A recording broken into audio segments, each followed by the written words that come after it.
Hello and welcome to the STARChronicle Series, Explorations in SAP S4HANA for the Digital Learner. I'm Adam Dabrowski, and I'm with the STAR Scholars Program at St. Joseph's University. Today, we'll be stepping into the manufacturing suite of SAP's newest software, S4HANA, to examine the process of production planning. If your professor has provided you with a production planning script, you may use it to follow along as we complete the various steps of the process. The agenda for this session is broken down into two sections, concept and application. In the concept section, we'll start with a brief overview of production planning in SAP S4HANA, followed by an explanation of our Global Bike Incorporated scenario, a review of the SMART framework as it pertains to production planning, and finally, a listing of the transaction codes needed for the production planning process. In the application section, we'll log on to SAP S4HANA and complete the process of production planning for ourselves. As an overview, the production planning process takes place in the manufacturing suite of SAP S4HANA and is used to plan, forecast, and manage the production of goods within the SAP system. This process improves production efficiency while also lowering the cost of production and time to produce. In this session, we will be stepping into the role of Global Bike Incorporated to see how each step of the production planning process is carried out within SAP. As a wholesaler and producer of bicycles and bicycle accessories, Global Bike Incorporated, or GBI, offers an array of products to its customers. One of these products, the Star off-road bike, is produced in-house and has been a customer favorite for years. To keep the highly demanded bike in stock for sale to customers, GBI is ordering the production of new Star off-road bikes. Using the production planning module within their SAP S4HANA system, GBI will be able to monitor their order of Star off-road bikes along every step of the production process. To examine the various components of the process of production planning, we will use the SMART framework. The first step in the SMART framework is S, which stands for organizational structure. There are a few terms pertaining to organizational structure to understand before we can get into the production planning process. The first of these terms, client, represents the database of the company that you are working for. Because we are Global Bike Incorporated, we are assigned a 3-digit client number by SAP that needs to be entered anytime we want to access the GBI database. The second piece of structure is the company code, or user. This designates the general ledger of the company that we are working for. Because we are working for Global Bike Incorporated, each employee is assigned an individual company code, or user, that specifies their general ledger and system authorizations. The plant is any place within a business where value is added. With regard to production, the plant can be defined as the location that holds valued stock. The plant of GBI is where the Star off-road bike will be produced as well as stored once it is finished. Lastly, the storage location is a physical location where stocks of materials are stored within a plant. These stocks can include raw materials, semi-finished products, and finished products. The second step in the SMART framework is M, which stands for Master Files. Master files are data entries within the SAP database that store information about things such as employees, businesses, and materials, just to name a few. For example, if you have an Amazon account, the information that you entered when you first created your account, like your name and address, serves as your master file within Amazon's database. When you sign into Amazon and make a purchase, your master file tells Amazon things such as who made the purchase, how the purchase will be paid for, and to what address the order will be shipped to. The first SAP master file pertaining to the production planning process is the material master. A material master file contains the description and specifics of a particular material that an enterprise procures, produces, and/or keeps in stock. The Star Off-Road bike has its own material master file within GBI's SAP system and contains information about the bike, including price, weight, dimensions, and cost. Next, the Bill of Materials master file is an engineering document that shows a formal list of components required to manufacture and assemble a product. The Bill of Materials for the Star Off-Road bike contains a list of 5 specific raw materials, like a bike frame and handlebars, that are needed to produce one Star Off-Road bike. Lastly, the routing master file defines the sequence of steps and resources required to complete the production of a material. The routing for the Star Off-Road bike contains 3 separate steps that instruct employees on the production line how to assemble the set of raw materials, as described in the Bill of Materials, to create a finished product.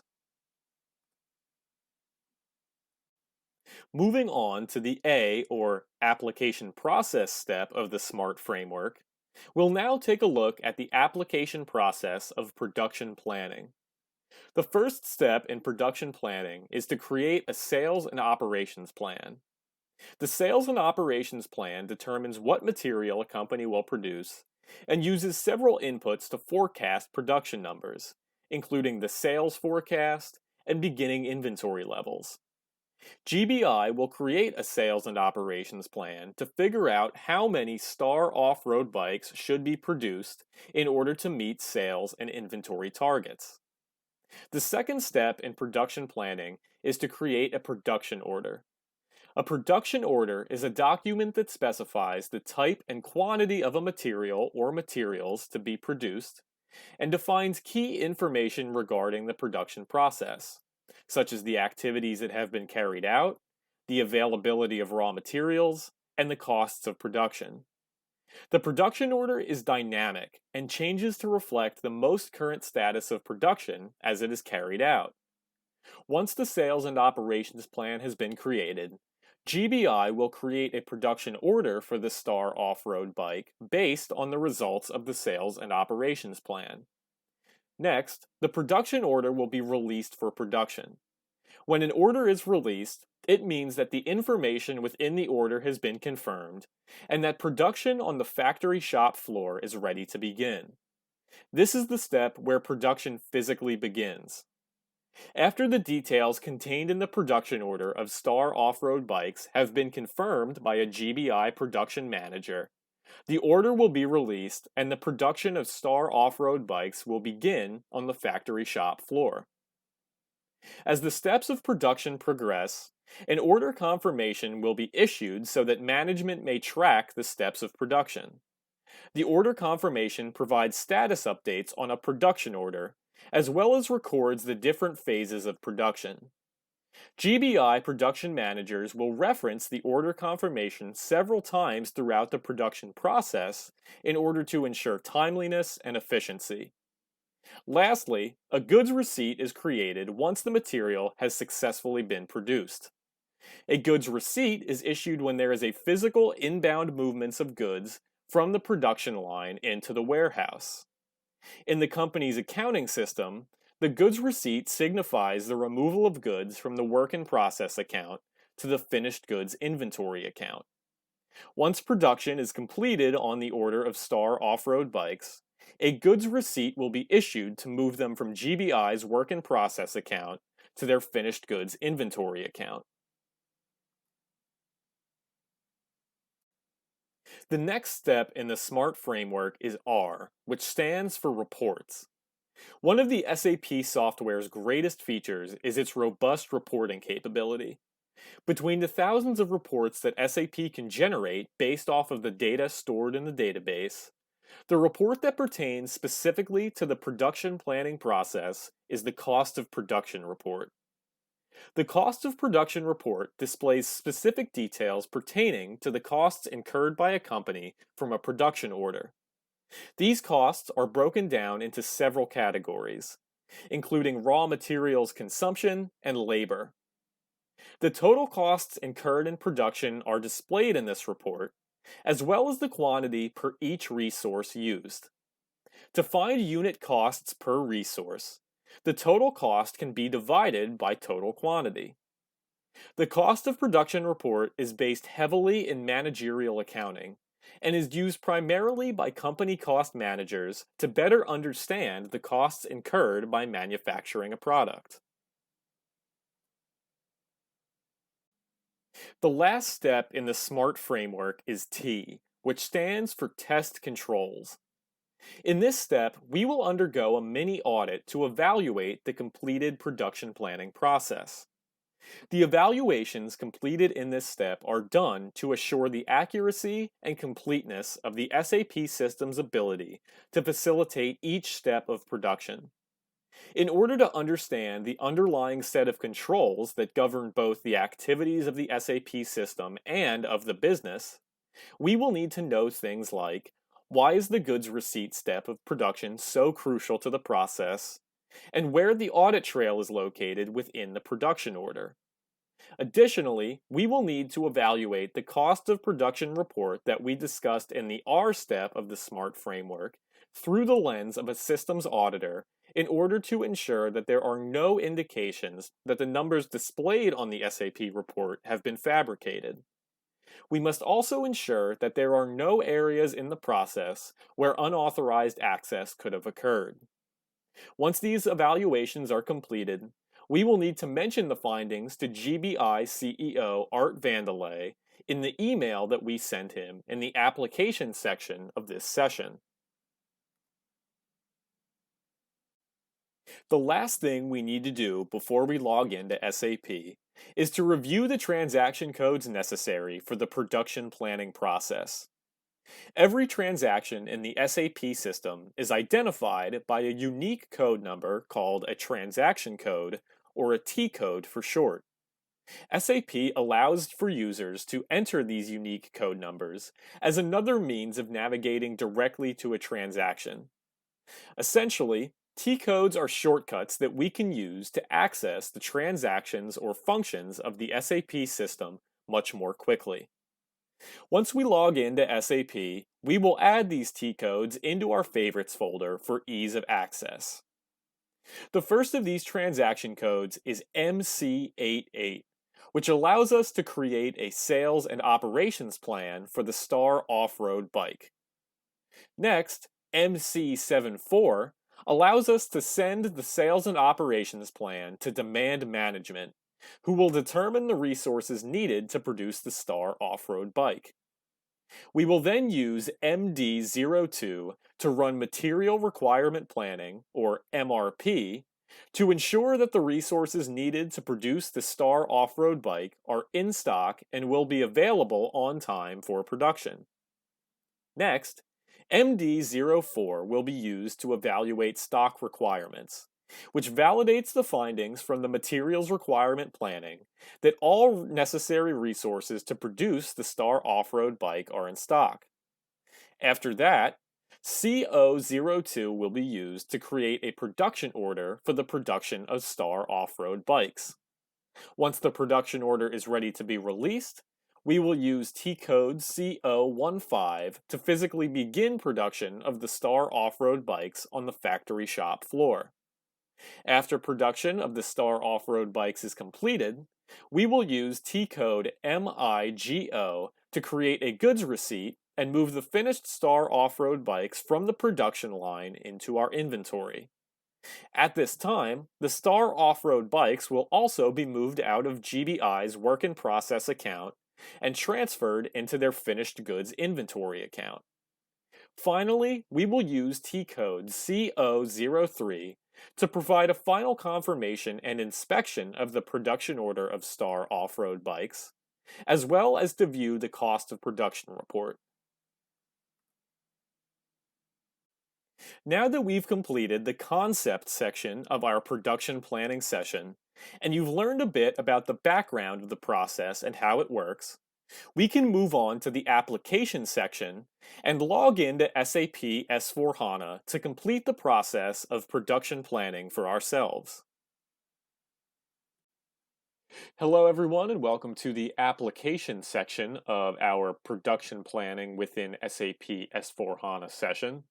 As we had just touched on in the concept section of our session, we reviewed some of the key frameworks and key ideas behind the production planning process, both on its own as well as in the SAP system, as well as the SMART framework and how the different elements of our SMART framework pertain to the production planning process within the SAP system. So now we can go ahead and log into the SAP S/4HANA system and complete this production planning process for ourselves. So the way that we can get into SAP and open up our SAP instance menu, we can either navigate to the SAP logon icon on our desktops. The logo or the icon looks like a little blue and yellow chevron, and it will say SAP logon here. Now, if you don't have the SAP logon icon on your desktop, there are two other ways you can go about finding it to log on. Now, one of them is to navigate down to our Windows Start menu in the bottom left-hand corner. And if we click this, we can always scroll down to our S section, and you'll find this SAP front-end folder here.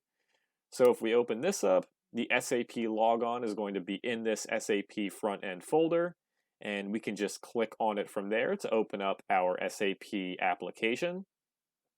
Alternatively, if you cannot find it in your Windows Start menu, you can always click in your search bar and just simply type in SAP, and the SAP logon application will appear.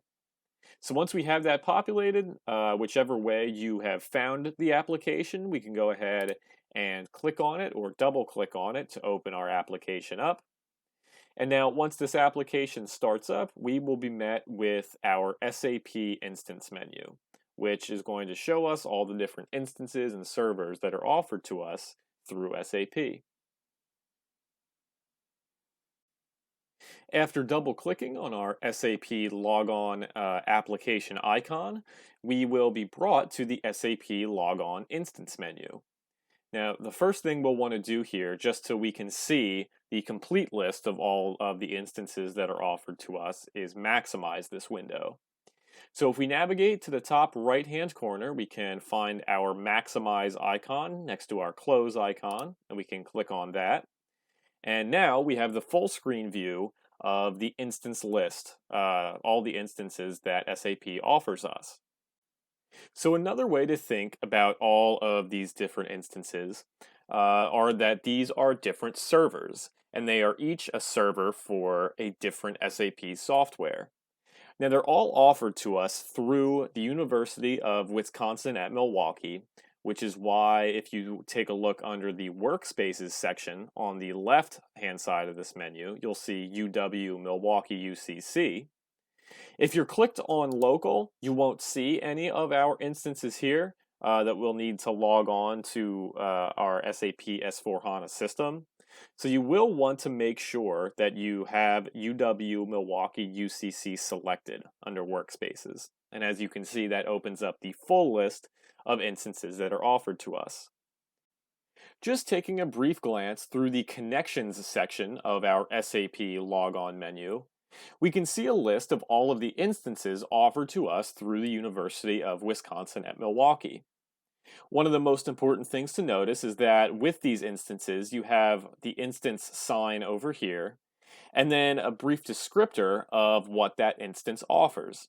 So, for example, maybe BH1 offers us a client of the SAP Business Warehouse software.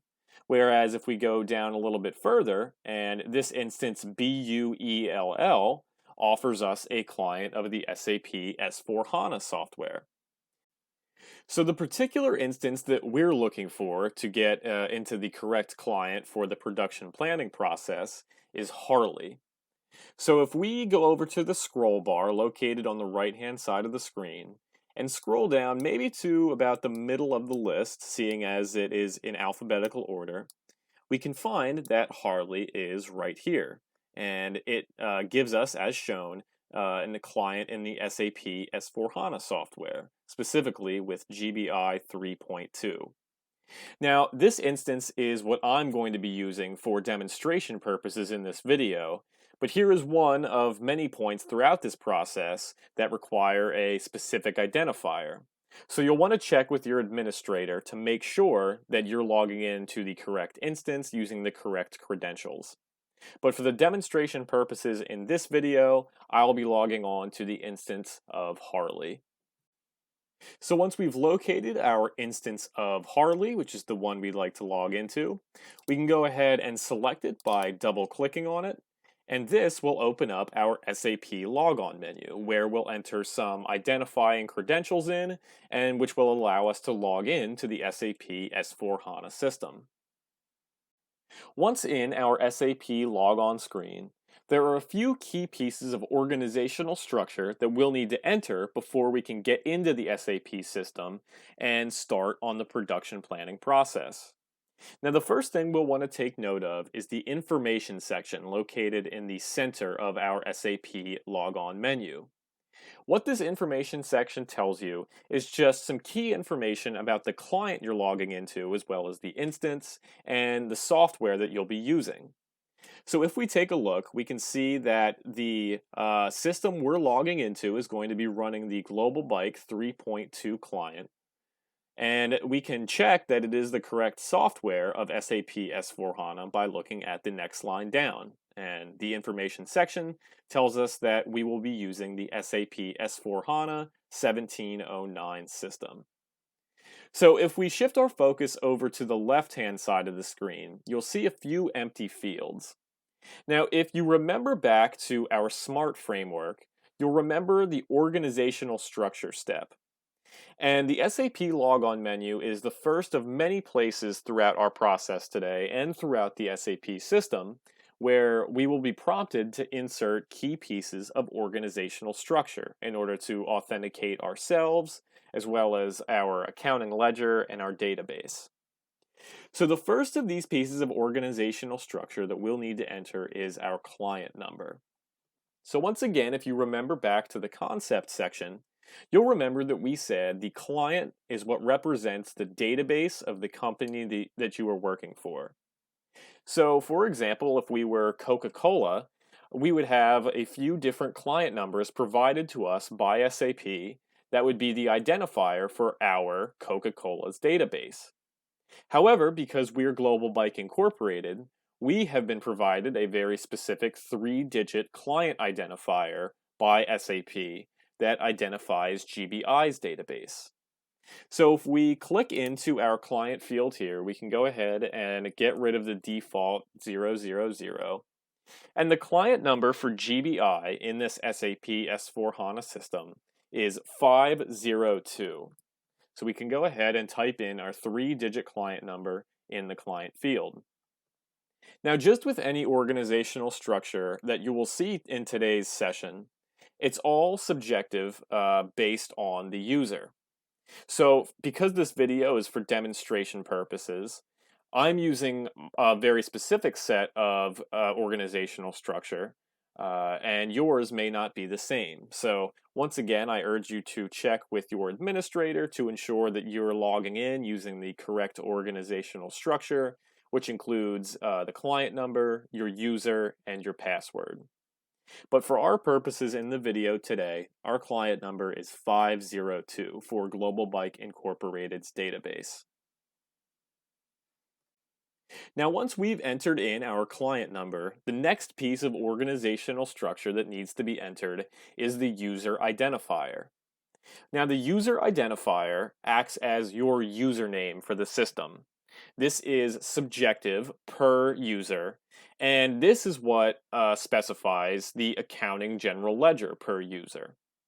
So each user will have a different username, and that grants each a different but specific set of system authorizations. So if we scroll down to our user field and click in, We can go ahead and enter in our user identifier, which is learn dash and then a 3-digit identifier number. Now, the 3-digit identifier at the end of your user identifier is truly what specifies your accounting general ledger. This 3-digit identifier will be different per user and is what gives each user their specific set of system authorizations. So for my purposes, my specific 3-digit identifier number is 089. Now, for yours would be different than 089 because you represent a different user within the SAP system. Just as I had touched on with the client number, user is once again specific per client, per instance. So please check with your administrator or your instructor to make sure that you're logging in using the correct user. This video is for demonstration purposes only, and this user that I'm showing you now should only be used as an example of how to log in. So once we've entered in our client, which represents our accounting database, and we've entered in our user identifier, which specifies our general ledger, the last piece of organizational structure that needs to be entered in is the password. And this password functions the same as a password for any other application or any other software, in that it is the last line of defense for a user to be authenticated within a system. If the password to an SAP user's account is not properly guarded, it could result in unauthorized users gaining access to a company's SAP system and getting knowledge of and releasing information that the company wishes to hold private. So we'll always want to make sure that a password is held tightly and held secure so not just anyone can log into the SAP system. Now, the passwords for our purpose are fairly simplified, just for ease of access because we're using this as an educational tool, but in the real world, these passwords would be highly personalized and differentiated from one another so that it would be tougher for unauthorized users to gain access to the SAP systems. So if we navigate to our password field, we can go ahead and type in our password, which always follows the same syntax of all lowercase star and the same 3-digit identifier number that you used in your user identifier. So for my purpose, my password is all lowercase star 089. But because this video is for demonstration purposes only, I encourage you to check with your system administrator to ensure that you're logging in with the correct password for your user identifier, because yours and mine that I'm using in this video will likely not be similar. So if we have a quick review here of our organizational structure that we've plugged in, we have our client number of 502 input, which represents our database within the SAP system. If we look down at our user identifier field, we've filled in our user identifier, which specifies our general ledger within the SAP system. And lastly, we have our password entered in, which is the last line of defense to preserve the integrity of our specific SAP user account. So once we have our 3 key pieces of organizational structure entered into our SAP login menu, we can go ahead and hit the Enter key on our keyboards, and this will take us into the SAP system. As you can see, the SAP system will prompt you with a confirmation message that's just alerting you that you successfully logged into the SAP system. You can either hit the Enter key on your keyboard to enter through this, or you can always click on the green check mark at the bottom menu of the window. And clicking this will bring us in to the SAP standard menu, which is where we can access all of the different transactions and features of the SAP system. Once in the SAP standard menu, there are a few key elements of the menu that we'll need to familiarize ourselves with before we go ahead and hop into the production planning process. The SAP standard menu is the jumping off point for all of the different transactions and functions contained within the SAP system. The SAP standard menu contains menu paths that all users can follow to navigate to specific transactions or functions of the SAP system. There are two ways of navigating to these different transactions. One of them is through the use of transaction codes, which we discussed a bit in the concept section of this session, and we'll touch on in a few minutes. Or you can follow a more intuitive procedure to navigate to a transaction called menu mapping. Menu mapping is using the different folders or nodes located on the left-hand side of our SAP standard menu to follow a pathway to get to a specific transaction. So, for example, the different nodes, as you can see on the left, are broken down by different functions of the business that are contained within SAP. So if we wanted to enter an entry directly into the general ledger within SAP, we would navigate down to the accounting node because entering transactions into a general ledger is an accounting function, and thusly the function will be contained under the accounting node. So if we were to click on this arrow icon to the left of the accounting node, we would open up a few different options or subnodes that relate to the overall function of accounting. So as you can see, we have financial accounting, we have controlling, which has to do more with cost accounting. There's enterprise controlling, consolidation, and so forth. Now, following along with the example of directly posting into the SAP General Ledger, we know that that is a financial accounting function, and thusly it would be located under the financial accounting node. So if we expanded this node to open up some of these subnodes here, we can see that it breaks down into general ledger, accounts receivable, accounts payable, and so forth. Once again, using our direct posting example, we know that because we're entering transactions into the general ledger, we would expect to find this function of the SAP system located in our general ledger node. So we can expand that one. And of course, because we're entering an entry directly into the SAP general ledger, we would find our document entry transaction under our first subnode of document entry. So we can go ahead and expand the document entry subnode.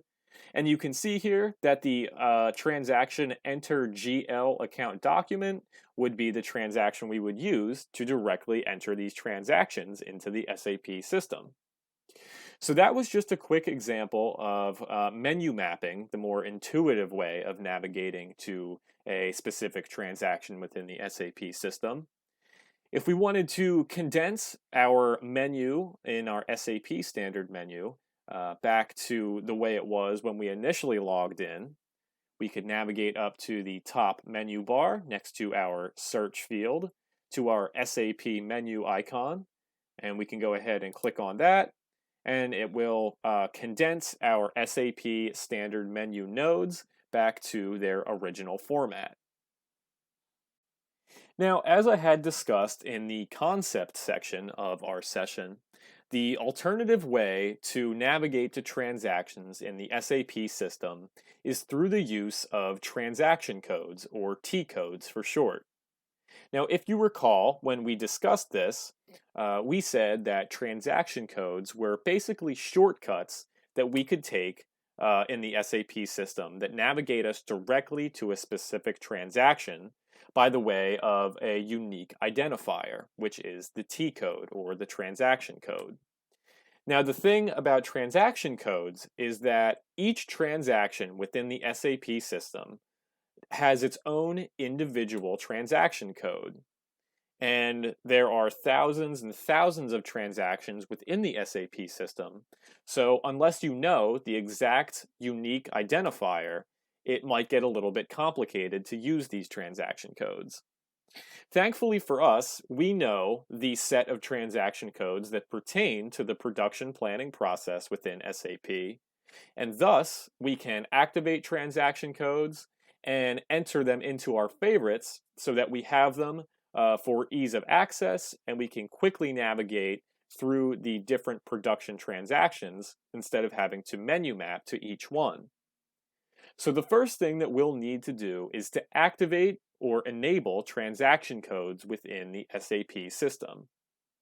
So the way we can do this is if we navigate to our top menu bar here to the More icon, and we go ahead and click this.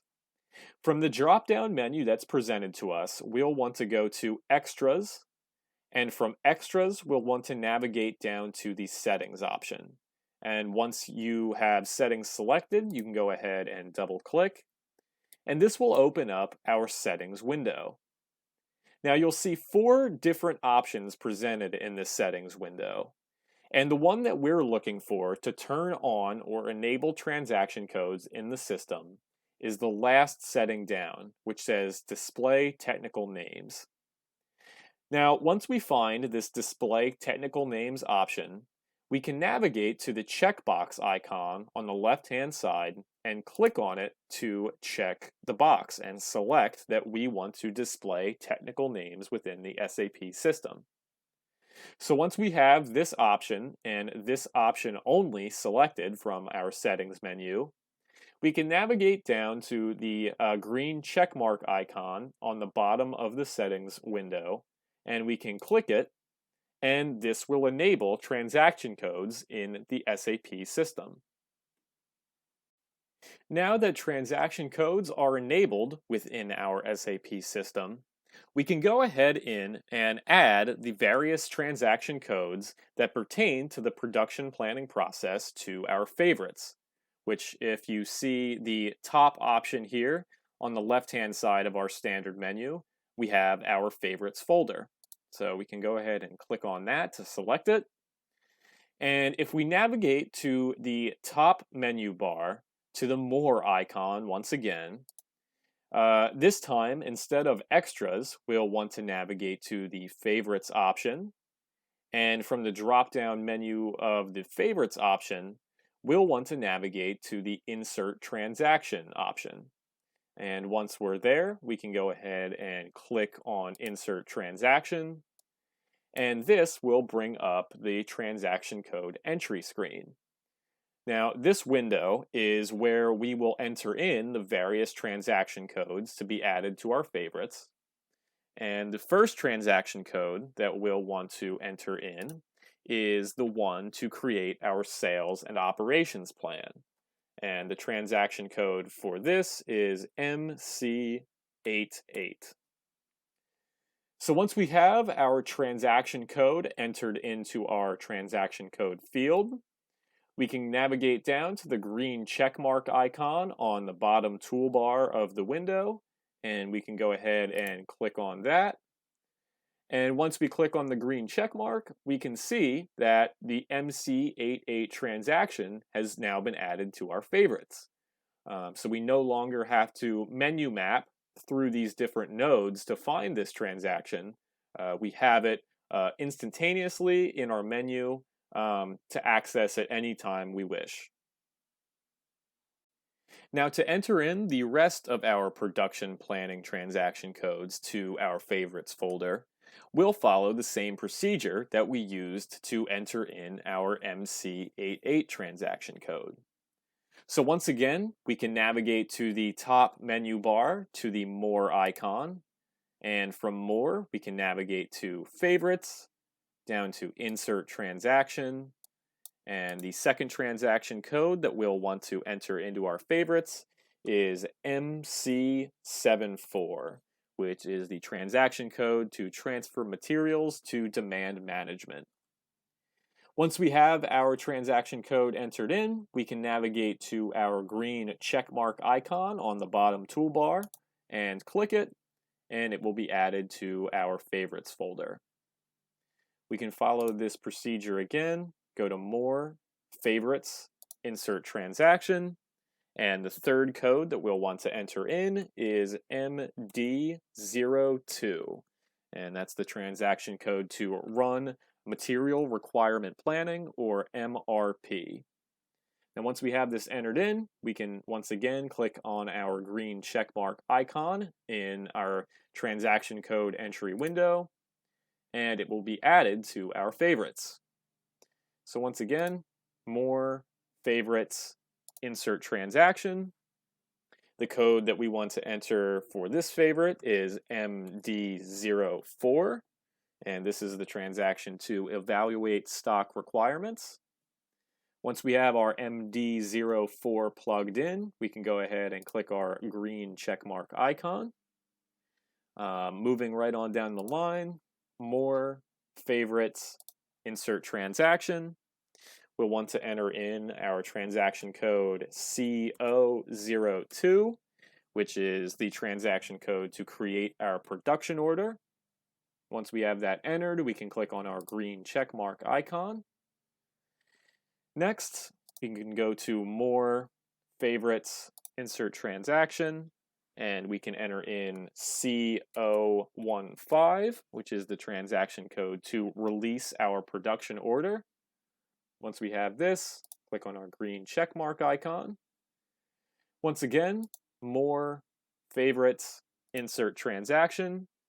And this time our T code will be MIGO, which is to create a goods receipt for the reception of our finished bicycles. We can go ahead and click the green checkmark icon to add this to favorites.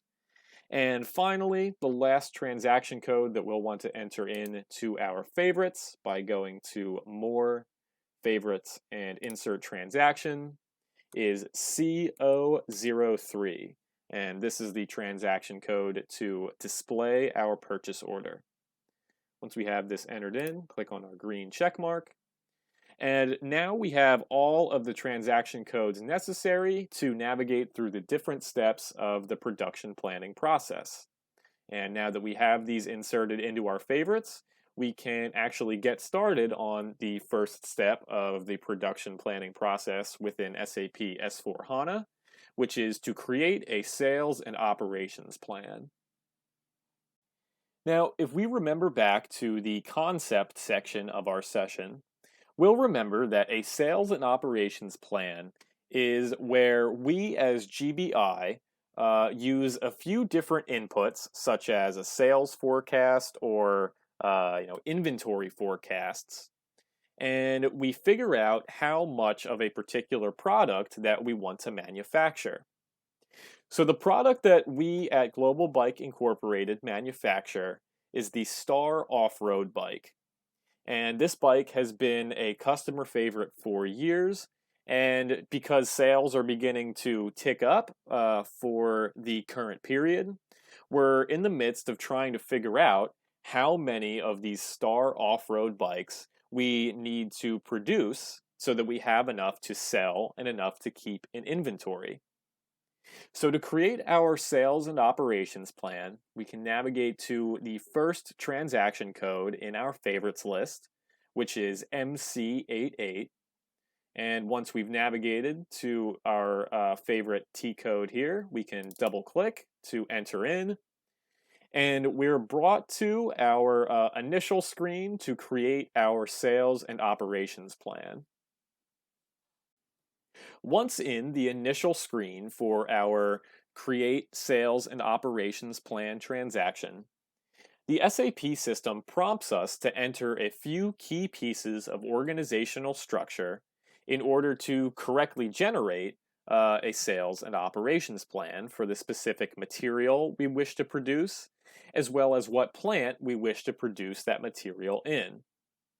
Now, the first thing we'll need to enter is the material identifier for our Star off-road bike.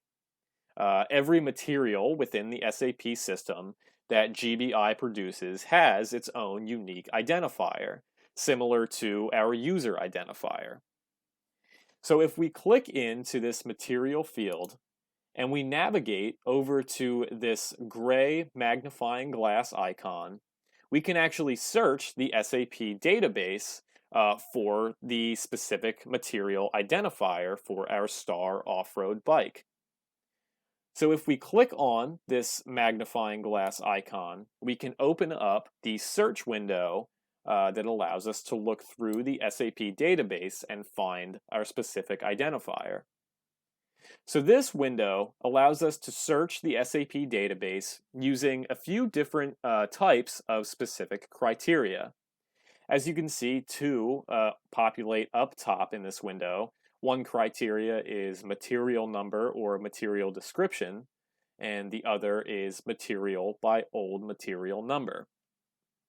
Now, the criteria that we'll use to locate the identifier for our STAR off-road bike is material number, material description. Now, luckily, this is one of the most commonly used criteria in the SAP system, and thusly, this is the first one, or the first criteria, that defaults when we open up this window. Now, in the chance that your material number, material description criteria was not defaulted, you can view all the search criteria by navigating over to the right-hand side of this window to the three-dot icon and clicking on it. And here you can see the list of all of the different criteria throughout the SAP system that you can use to search the database. Again, if it hasn't been defaulted for you, you'll want to make sure to select from the list material number / material description. So we can go ahead and select that. And in this window, the only thing we'll have to type in is our material right here.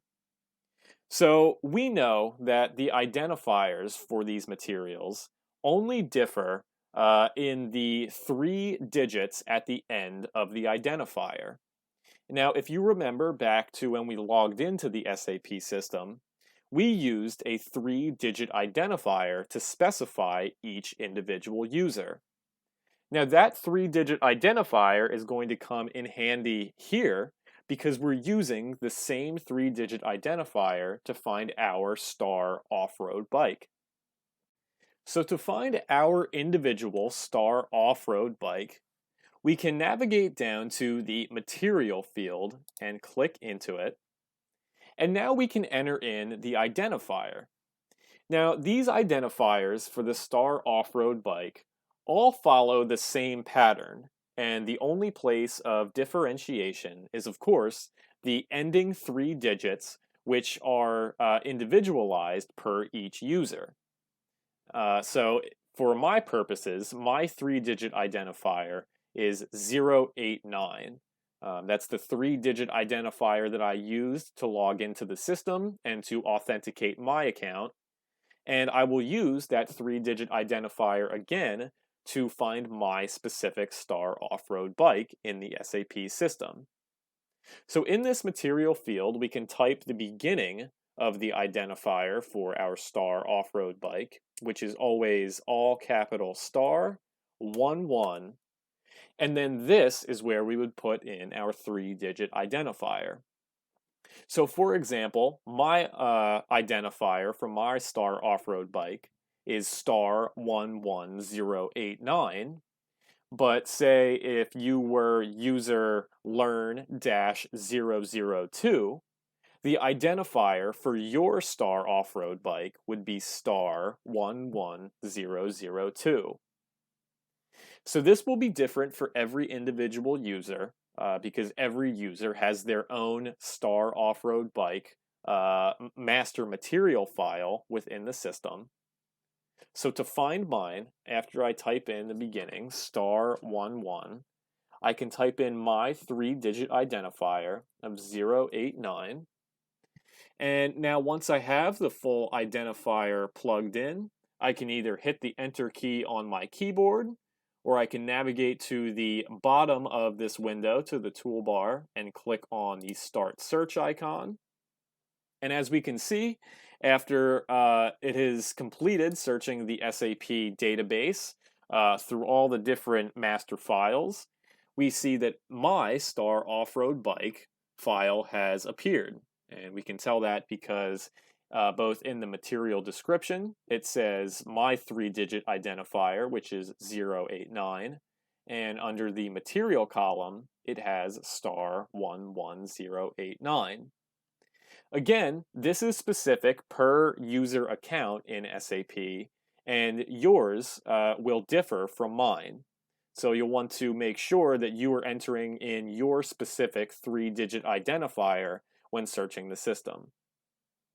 So once we have our material file brought up, we can go ahead and double click on it, and this will populate it in the material field in the initial screen for our Create Sales and Operations Plan. Now that we have the proper material of our Star off-road bike entered into the material field, the one last piece of organizational structure that needs to be entered in is the plant identifier. And what this plant identifier tells the system is in which one of Global Bike Incorporated's plants will the Star off-road bike be produced in. Now, although GBI has a plant in Miami, Florida, they do most of their production for their Star off-road bikes in the plant they have in Dallas, Texas. So if we navigate to our plant field and click in, we'll want to input the identifier for GBI's Dallas plant. And that identifier is always the same, and it is DL00. And of course, the DL is for Dallas, which shows in the auto-populated menu after we enter in. So we can go ahead and click out. And now that we have both the material identifier for our Star off-road bike, as well as the plant identifier for our Dallas plant, we now need to select which type of version we'd like to create for our sales and operations plan. Because we plan on actively using this sales and operations plan to adjust our production levels, we're going to go ahead and select active version, which is one of the two options here under the version selection section.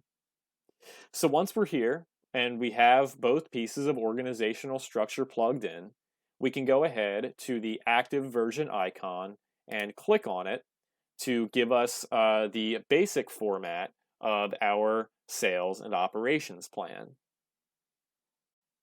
Once in the Change Rough Cut Plan screen, we're presented with a few different key elements that we'll want to familiarize ourselves with before we go ahead and create our sales and operations plan for our Star off-road bike.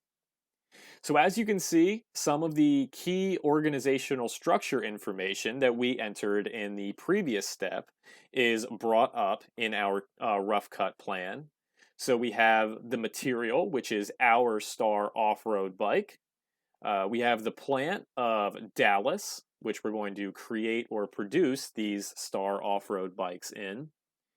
And if we look at the version field, because we selected the active version in the prior step, the active version is filled into the field.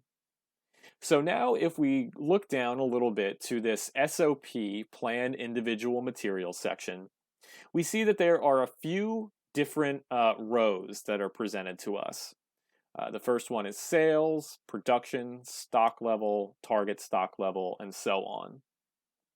If you recall back to the concept section of our session, you'll remember that we touched on some of the few key inputs needed to create a sales and operations plan. And two of those key inputs that we discussed are forecasted sales levels, as well as desired inventory levels of the Star off-road bike or of the material you wish to produce. So in this sales and operations plan, we can plug in different numbers per each period or month of the year, as seen here in this top row.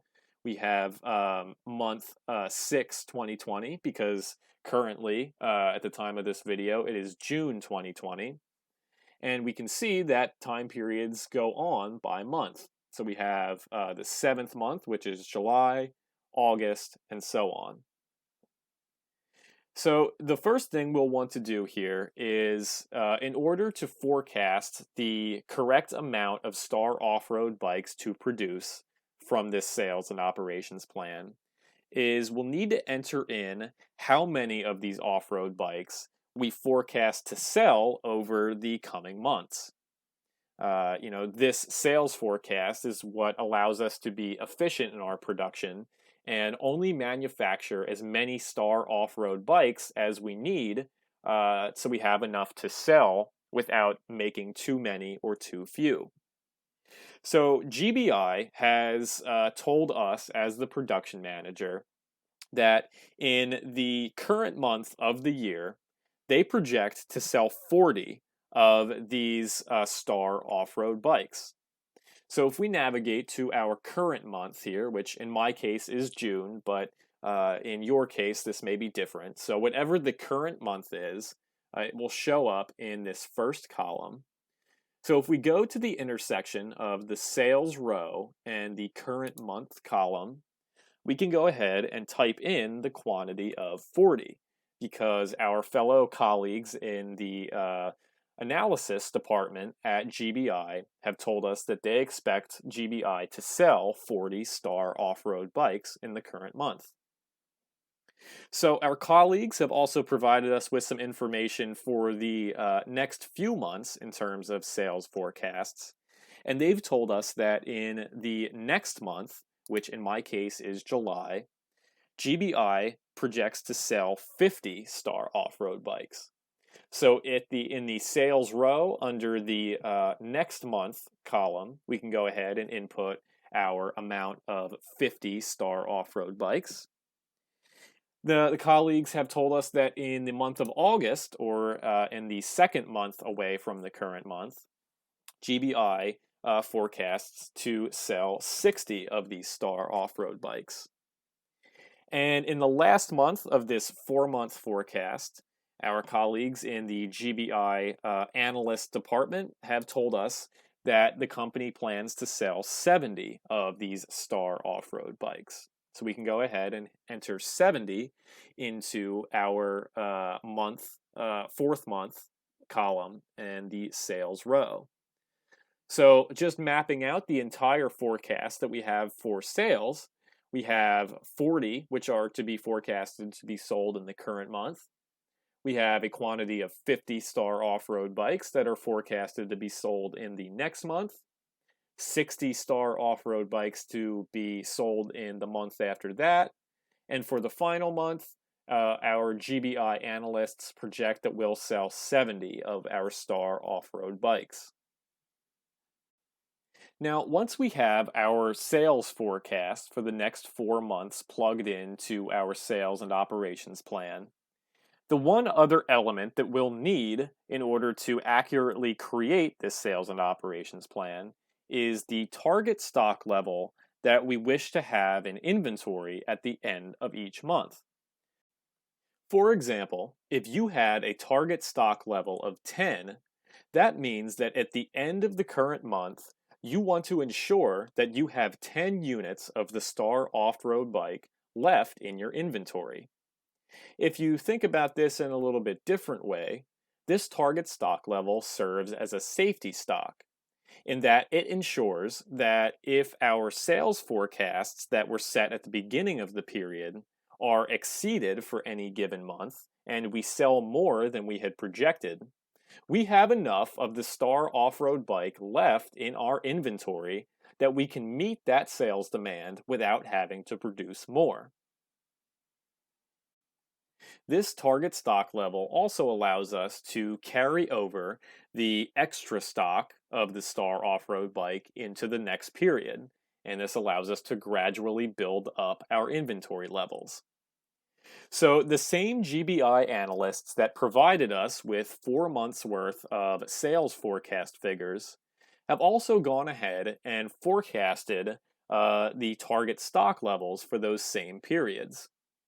So if we navigate to the column of our current month and the target stock level row and click in the field, we can go ahead and enter in the forecasted or projected target stock level of 10 units of the Star off-road bike. Now, if we go ahead into the next month, the GBI analysts have told us that over time, the strategy is to gradually increase the amount of target stock we have left over in our inventory. And that's due to several different aspects, but one of them being that sales are also projected to increase over time. So we'll want to make sure that we adjust our target stock level accordingly. So for the second month, the GBI analysts have told us that they'd like to have a target stock level of 15 units of the Star off-road bike. For the last 2 months of our target stock level forecast, GBI analysts have told us that they would like to keep it at a more constant or steady level. Now, this may be due to several key factors coming into play, but one of them is that beyond the initial 4 month forecast, these analysts expect the sales of our Star off road bike to plateau or slow down a little bit. And because of that, they would like us to not produce any more than we have been in order to adjust our target stock levels accordingly. So these analysts have told us for the final 2 months of our forecast, they'd like to keep the target stock level at 20 units of the Star off-road bike for each month. So we can go ahead and click into the target stock level fields for the second half of our forecast, and we can type in 20 units for each of them. So now that we have both the sales forecasts for the next 4 months plugged in to our sales and operations plan, as well as the forecasted target stock levels for the same period, the SAP system is intuitive that it can take these two sets of values and calculate all other values based on the ones that have been entered. In order to calculate these values, we can navigate to the top menu bar to the More icon, and we can go ahead and click on it, and it will drop down a few options in the drop down menu. The one we'll want to navigate to is Edit, and from Edit, we'll want to create a production plan. Because based off of these values that we've entered, we want to see how many of these Star off-road bikes should be produced in order to meet the sales targets as well as the target stock level forecasted targets. So from the Create Production Plan option, we can navigate to the last drop-down menu, and we'll want to forecast target stock level here. So once you're navigated to target stock level, we can go ahead and click on it. And this will calculate all the values in our sales and operations plan table that we did not enter. And SAP is intuitive in that it can formulate these numbers for us. So if we take a glance over the values that SAP has calculated, we can see that in addition to the sales and target stock level values that we entered ourselves, the SAP system has calculated production levels, stock levels, and the range of coverage. So if we think about these values as presented in the current month, we entered in that we project to sell 40 Star off-road bikes. Now, we also entered the target stock level that we want to have left over at the end of the month as 10 Star off-road bikes. So that means that in order to sell 40 of these off-road bikes, but yet have 10 left in inventory at the end of the month, we will need to produce 50 units of the Star off-road bike. And you can see here that the SAP system has calculated that value of 50 in the production row.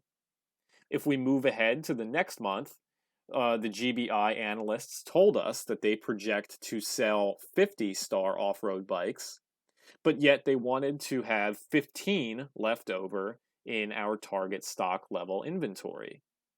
That means that the SAP system calculated in order to sell 50 and have 15 left over, we should produce 55. And you can see that this forecast has continued on through the next two periods to the end. One key point of note is to observe how the target stock level values are carried over to the next period. You may be asking yourself, for example, if we take into account the 2 middle months of our forecast, if you're projected to sell 60 Star off-road bikes, but yet have a target stock level at the end of the month of 20, why are you only producing 65? And that's because the target stock level of 15 from the prior month is carrying over to the third month in our forecast and leaves us with a beginning inventory balance. So if we start off with 15 of these Star off-road bikes in our inventory left over from the previous month, and we sell 60 of them, but yet we produce 65, we will have the ending balance of 20 because the value carries over. Now, once we've entered in and calculated all of the different values in our sales and operations plan, such as sales, target stock level, and production, we can now save this sales and operations plan into the SAP system so that we have an idea of how many Star off-road bikes we should produce. In order to save this sales and operations plan into the SAP database, we can navigate to the bottom right-hand corner of the screen to the blue Save icon, and we can click on it to successfully save our sales and operations plan. Now, once our sales and operations plan is successfully saved into the SAP system, we will get a confirmation message from SAP that says plan saved under version number A00.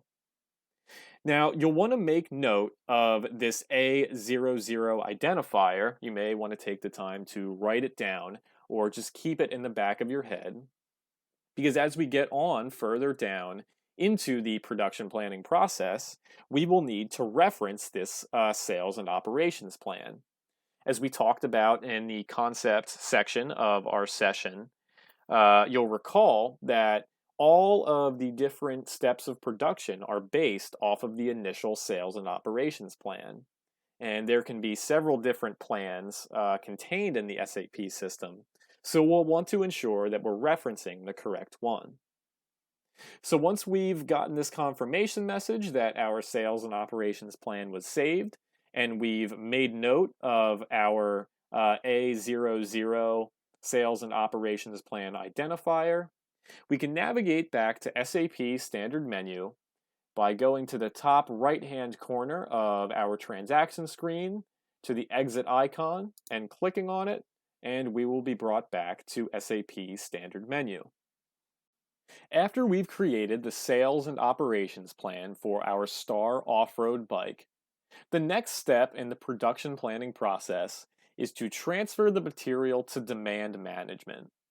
Now, if you recall back to the concept section of our session, you'll remember that this step is made to ensure that all the materials required to produce one Star off-road bike are in stock and can easily be accessible by the production team in our GBI plant.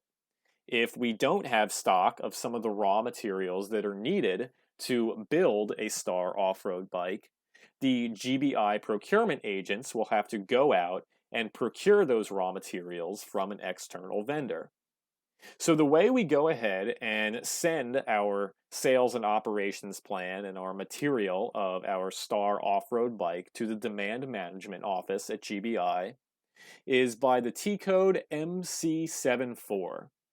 So if we navigate to our favorites list of T codes on the left-hand side of our SAP standard menu to our MC74 transaction code, we can go ahead and double-click, and we will be brought to the basic data entry screen to transfer our material and our sales and operations plan to demand management.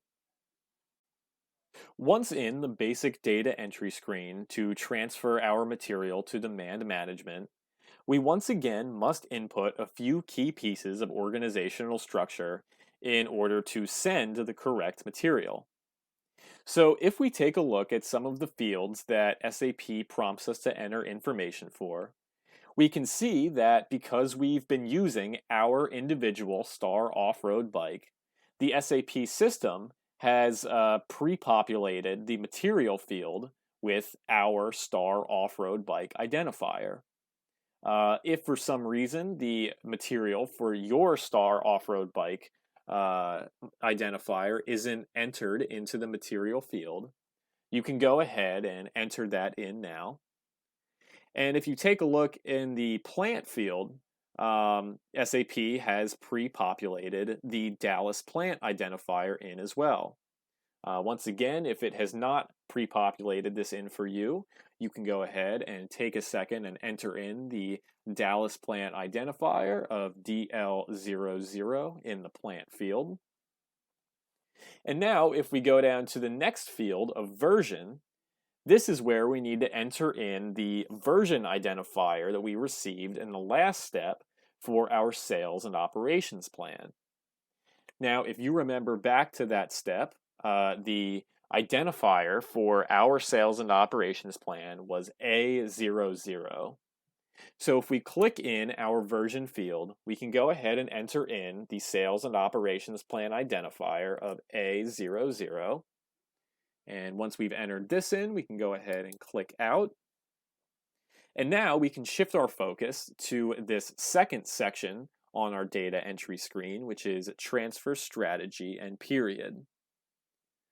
So for these 4 different options that we're presented, we'll want to make sure that the production plan for material or PG members is selected. Now, more often than not, the SAP system does auto-populate that the production plan for material or PG members field is selected. But if it isn't, you'll want to go ahead and click on the bullet icon to the left of production plan for material or PG members to make sure that that is the one that is selected. And if we go down to the bottom of this section, you will see an invisible transfer icon here. Now, we will want to make sure that this invisible transfer icon is not selected. So it might come pre-populated that this box next to invisible transfer is selected. If that's the case, we can go ahead and click in there to deselect that. The reason that we want to make sure that invisible transfer is not selected is because if by accident we were to keep it selected, the next or preceding steps of the production planning process would not be available to us. And because we want to go through and view each step, we need to make sure that invisible transfer is not selected. So if we scroll down now to the bottom in the independent requirements specifications section of our data entry screen, the last thing that we'll want to do is ensure that the active field is selected.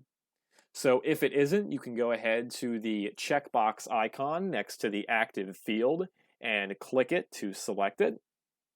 And once we've reviewed that we have the proper organizational structure plugged in, we have our production plan for material or PG members selected, invisible transfer is deselected, and active is in fact selected, we can go ahead and hit the Transfer Now icon on the top menu bar. You'll want to make sure that you don't hit the Enter key on your keyboard because that will not give us the same results. So if we navigate to our top menu bar, we see the Transfer Now icon. We can go ahead and click that icon and it will bring us to our next screen for our plan requirements for our sales and operations plan. As you can see in this screen, it's presenting us with some of the information that was calculated in our sales and operations plan. And this makes sense because in the previous step in our data entry screen for our planned individual requirements, we entered in that version identifier for our sales and operations plan. We can see that our Star off-road bike is populated in the material field, and the production forecast for the 4 months that we have is populated. So we'll produce 50 in the current month, 55 in the next month, 65, and 70. And again, those values are brought over from the sales and operations plan. So we've checked this out and made sure that everything is accurate to the information that was calculated in the sales and operations plan. We have our material here, and we have the correct forecast for production for our Star off-road bike. And now we can go ahead and save this into the SAP system. So once again, if we navigate to the bottom right-hand corner of the screen to our blue save icon, we can go ahead and click on this, and we will get a confirmation message that says the requirements for our Star off-road bike in our Dallas plant have been successfully transferred to demand management. And again, our agents in demand management are going to ensure that GBI has in stock all of the correct and necessary raw materials in order to produce the Star off-road bike. So once we've successfully transferred our Star off-road bike material and our sales and operations plan off to demand management, we can go ahead and return back to SAP standard menu so we can carry on to the next step of the production planning process. So we can, just as before, navigate to the exit icon in the top right-hand corner of our screen and click on it, and this will bring us back to the SAP standard menu. After we've successfully transferred our Star off-road bike material and our sales and operations plan off to the demand management office of GBI, we can go ahead to the next step in our production planning process, which is to run materials requirement planning, or MRP for short. MRP is another way of running the same type of check that demand management does in order to ensure that all the raw materials needed to produce our Star off-road bike are in stock and that GBI has them in its inventory, and we don't need to go out and procure more from external vendors. So to run MRP, or Materials Requirement Planning, we can navigate over to our Favorites menu on the left-hand side of SAP Standard Menu, and we can navigate to MD02, which is our MRP transaction. And once we're there, we can go ahead and double-click, and this will bring us to the data entry screen for Materials Requirement Planning. Once in the data entry screen for Materials Requirement Planning, or MRP, there are a few key pieces of organizational structure that we'll need to enter in order to correctly run MRP on our Star off-road bike. The first of these pieces of organizational structure is, of course, the material. And because we've been working with our individual Star off-road bike thus far, the SAP system is intuitive enough to auto-populate the identifier for our Star off-road bike into the material field. Once again, if the identifier for your Star off-road bike has not been auto-populated in the material field, you can go ahead now and enter that in by clicking in and typing in the identifier, which as a review is all uppercase star 11 and then your 3-digit identifier. If we navigate down to our next field that needs organizational structure to be entered, we can see that in our plant field, the identifier for our GBI Dallas plant of DL00 has already been entered. So very similar to the material field, the SAP system is intuitive enough to realize that because we've worked with our specific Star off-road bike thus far, as well as the Dallas plant of GBI, it has auto-populated the identifier for the Dallas plant in the plant field. Once again, if the DL00 identifier is not plugged into your plant field, you can go ahead and click in that field and enter that in now.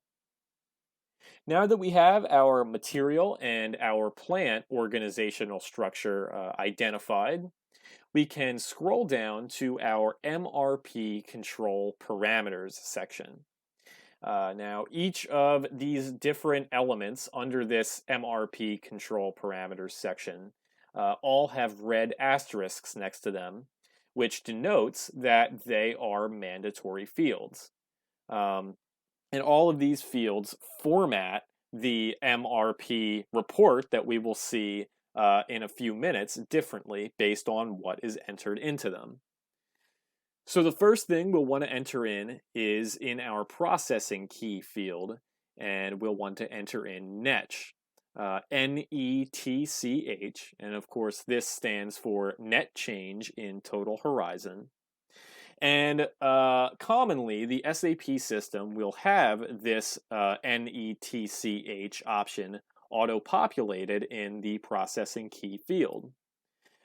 Just as with the other organizational structure, if this option has not been pre-populated in the processing key field, you can go ahead and click in there and type that in now.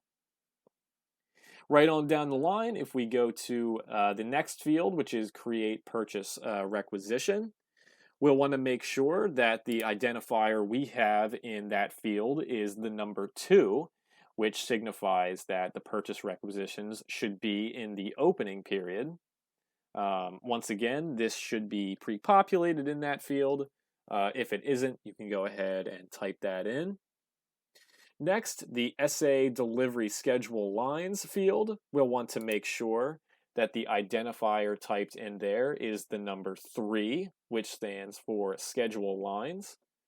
This also should be pre-populated, but just as the procedure we followed, if not, make sure that the identifier in this field is a 3. If we move on down to create MRP list, the identifier we'll want in this field is 1, which stands for MRP list. If it's not in there, you can go ahead and type in the number 1 as your identifier. Next, if we go down to planning mode, the same identifier of the number 1 will be used in this field, and this stands for just the normal mode of adapting the planning data. So once you have the identifier of the number 1 typed in this field, we can navigate to our last field in the MRP control parameters section, which is scheduling. Now the identifier that we will want in this field is 1, the number 1, just as it was before. And this stands for the determination of basic dates for the planned production.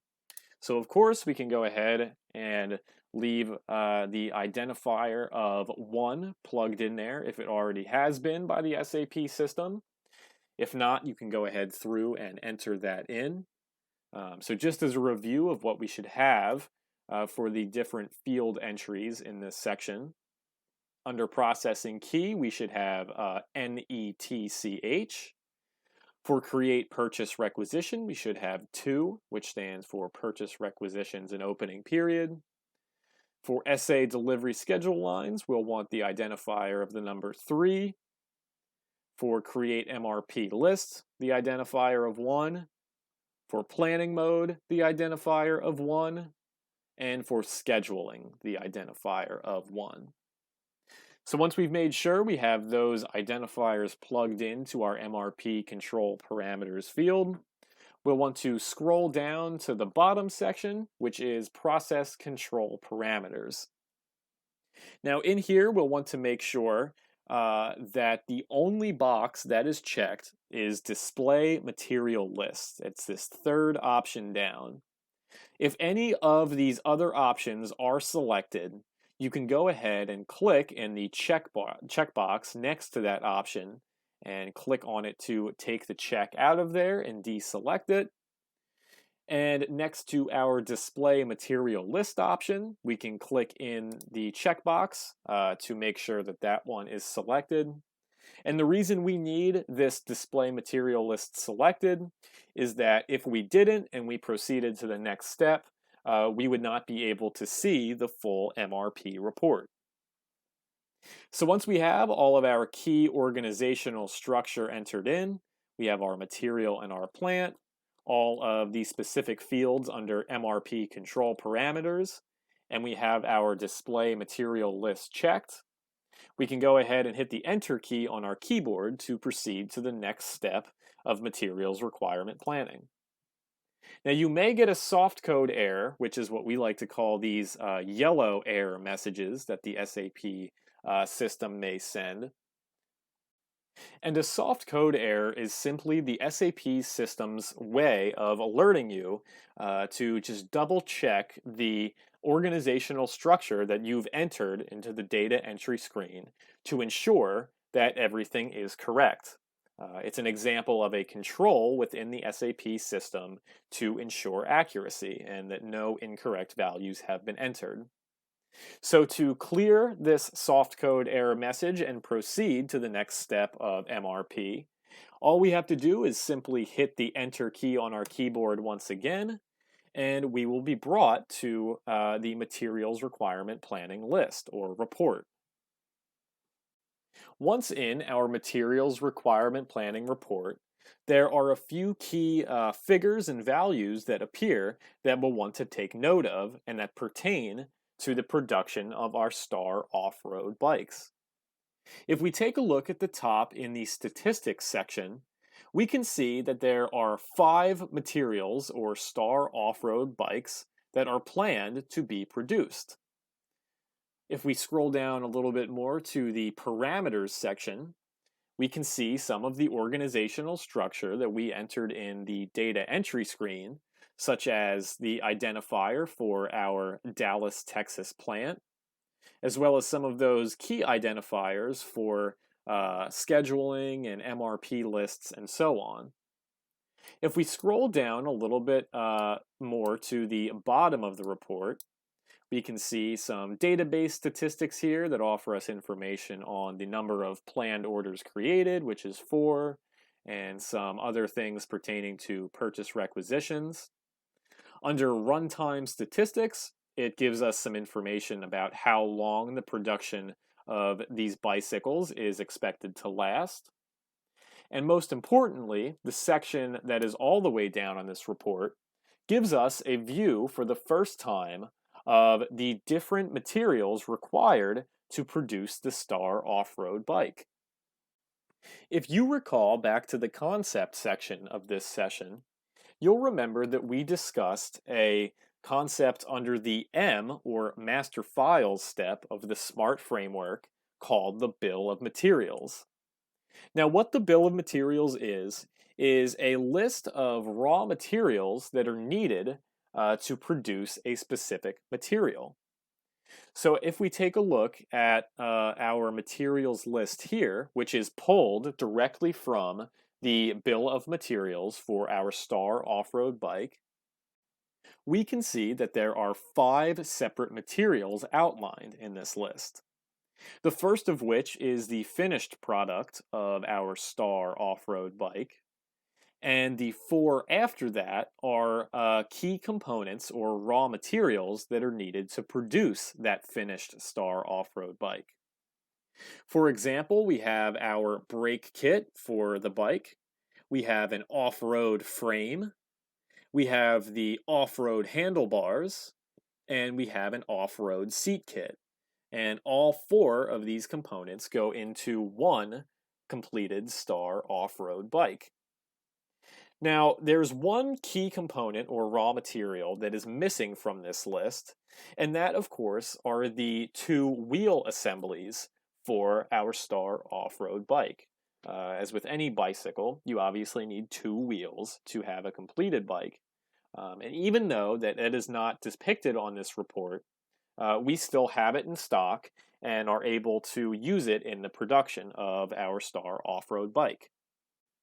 Taking a further glance at our list of key components or raw materials needed to produce the Star off-road bike, we can see that the stock values are displayed for each individual key component, as well as the specific of the Dallas plant for GBI.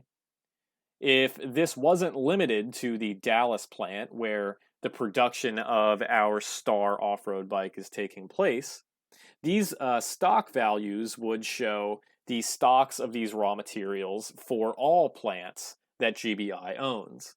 But of course, because once again, our production of Star off-road bikes is taking place in Dallas, we want to make sure that we're checking the stock for only the Dallas plant. Because there are no zero values shown under the red or net calculated columns in this list of our raw materials, we can see that we have proper inventory levels of all of these key components in order to produce the Star off-road bike without having to purchase more from external vendors. So now that we've taken a glance over our materials requirement planning report, and we've seen, how many orders are planned and the specifics of each key component or raw material as it is listed in the bill of materials, we can navigate back to the SAP standard menu so we can move on to the next step in the production planning process. So in order to navigate back to the SAP standard menu, we once again can navigate to our exit icon in the top right-hand corner of the screen, and we can click on it, and we will be brought back to SAP standard menu. After successfully running materials requirement planning, we can now move on to the next step in the production planning process, which is to display our stock and our requirements to produce our Star off-road bike. Now, this step provides us with very similar information to the materials requirement planning step, but also offers us more specific information in terms of the production orders that are planned for our Star off-road bike. So if we navigate over to our Favorites T-code menu on the left-hand side of our SAP standard menu, to our MD04 transaction, and once we're there, we can go ahead and double click, and we will be brought to the initial basic data entry screen for our stock requirements list. Once in the basic data entry screen for our stock requirements list, there are two key pieces of organizational structure that will need to be entered before we can go ahead and view the list. But based off of all of the steps we've taken up to this point, the SAP system has learned that we are using our specific Star off-road bike and GBI's Dallas plant, and has thus auto-populated those two values into the material and plant fields. Now, those are the only two pieces of organizational structure that we need in this entry screen. And if the SAP system has not auto-populated those values into these fields for you, you can take some time now to go ahead and enter the identifier for your Star off-road bike into the material field, as well as the identifier for GBI's Dallas plant of DL00 into the plant field. And now, once we have the organizational structure of our material as well as our plant entered, we can navigate to the bottom right-hand corner of this screen to the blue Continue icon. And once we're there, we can go ahead and click on it to bring up our stock requirements list. Once in the stock requirements list of our Star off-road bike, there are a few key fields that we can take note of that present us with key information pertaining to the production of our bike. As you can see up top, much of the organizational structure that we entered in the previous step in the basic data entry screen are present. We have the material identifier for our Star off-road bike, as well as the identifier for our GBI Dallas plant. So if we take a look at the bottom half of our stock requirements list, we can see different specifics pertaining to the production of our Star off-road bike. And here we see there are planned orders in our MRP element column here, followed by the dates that those orders are planned for. And as we can see, the current date, in my case, is June 9th, 2020, is populated as the first line item in our list, and it shows that the available quantity of Star off-road bikes today is 0, which is why we need to produce more. And if we take a look down a little bit further, we see the first planned order for a few days from now on June 13th, or a few days past your current date. And we can see that the amount for that planned production order is 50. So 50 units of the Star off-road bike will be produced on June 13th. And this goes along with the values that were calculated in our sales and operations plan. If you remember back to that first step when we calculated those production values, for the current month, which again in my case is June, SAP calculated that we should produce 50 units of the Star off-road bike. Now, if we take a look at the next planned order down, which is on the first of the next month, in my case July, the planned order amount for that production order is 55, which once again goes along with the values that SAP calculated in the sales and operations plan. We see that these values once again are pulled from that sales and operations plan for the first production order of the third month for 65 units. And finally, for the fourth month, in my case September, the planned order is worth 70 units of the Star off-road bike. So as you can see, this stock requirements list and all of the steps that we've seen after that sales and operations plan in the first step are heavily dependent on the values that are calculated in that sales and operations plan. Because our stock requirements list gives us a nice summary of all of the planned orders throughout the period that are based on the sales and operations plan, we can actually create the production order for the current month for the quantity of 50 Star off-road bikes from our stock requirements list. So what we need to do to create our production order is navigate to the first planned order for the period, which if we take a look in our MRP elements column, the PLD ORD identifier stands for planned production order. And we see, just as we had discussed earlier, that this order is planned to begin a few days from the current date. And another way of making sure that we are in the correct line item to create the correct production order is if we take a look over at these rescheduling columns and this exception message column here. Now, the correct line item, which is the first planned order and is the one that we are going to create a production order off of, should be the only line item that has information populated in these two columns. As you can see here, in this rescheduling column, it points out the first day of the current month, which in my case is June. And in the exception message column has the identifier of 30. Because there are populated values here, I can tell that this is the correct line item to generate a production order based off of. And so from here, we can navigate all the way to the left of this line item to the element details icon, which is denoted by this magnifying glass with a check mark inside of it.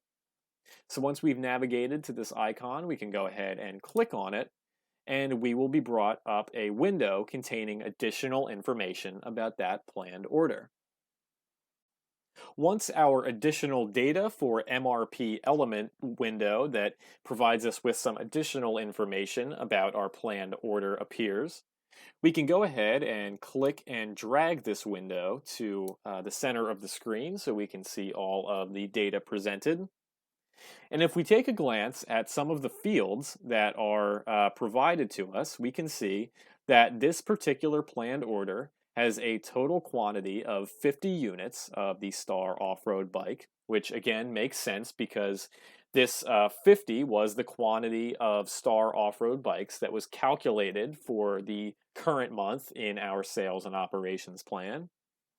We can see that the order end date for this production is scheduled for a few days from the current date, and the order start, of course, is based on the current date. In my case, the current date is June 9th, 2020. So what we can do from here after we've confirmed that all of this information in this window is correct pertaining to our planned production order is we can turn our attention to the bottom toolbar in this window where we are presented with an array of different options. Each of the different options provided to us on the bottom toolbar allow us to do different things with this planned order. For example, if we wanted to produce only half of the total order of 50 that has been planned off of the sales and operations plan, we could use this part order here, part production order, which would send only a confirmation for 25 of these Star off-road bikes to be produced. If we wanted to create a purchase requisition based off of this planned order, we could use this purchase requisition icon here. But because we're planning on sending the full production order for a quantity of 50 Star off-road bikes through the production line, we can navigate to the production order icon located on the bottom menu bar. Now, please ensure that you're clicking on the correct production order icon, as clicking any of these other icons here would send you to a radically different place and mess up the planned production order. So once again, we navigate to our production order icon right here.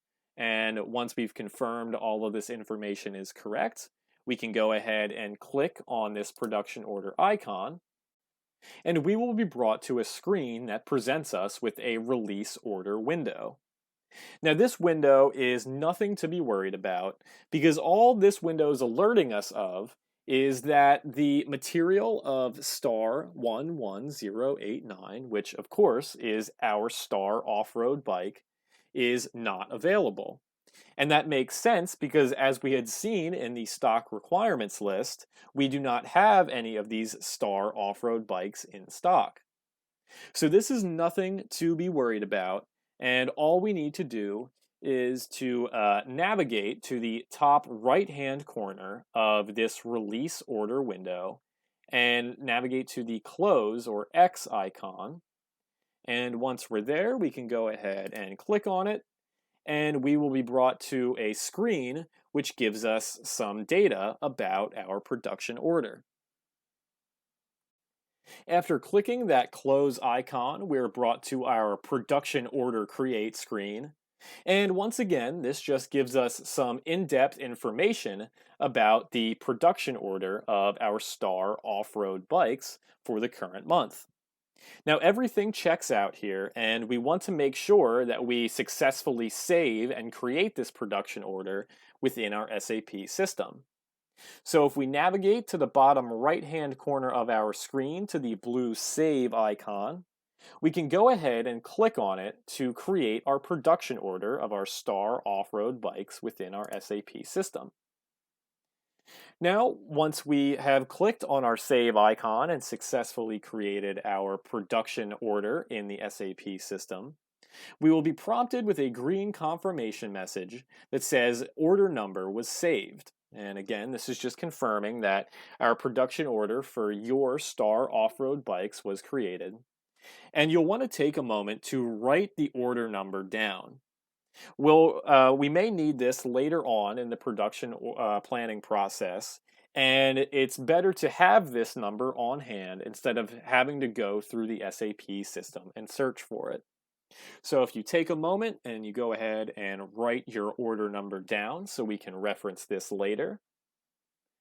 And once we've written it down, we can navigate back to our SAP standard menu and proceed to the next step of our production planning process. So we can navigate to the top right-hand corner of the screen to our exit icon, and we can click on this, and we will be brought back to SAP standard menu. Now that we've gone ahead and successfully created the production order for our Star off-road bikes for the current month, we need to go ahead and release the order so that production can physically begin. So if we navigate to our transaction codes favorite list on the left-hand side of the screen, to our CO02 T code, we can go ahead and double-click, and we will be brought to a screen that allows us to change a production order.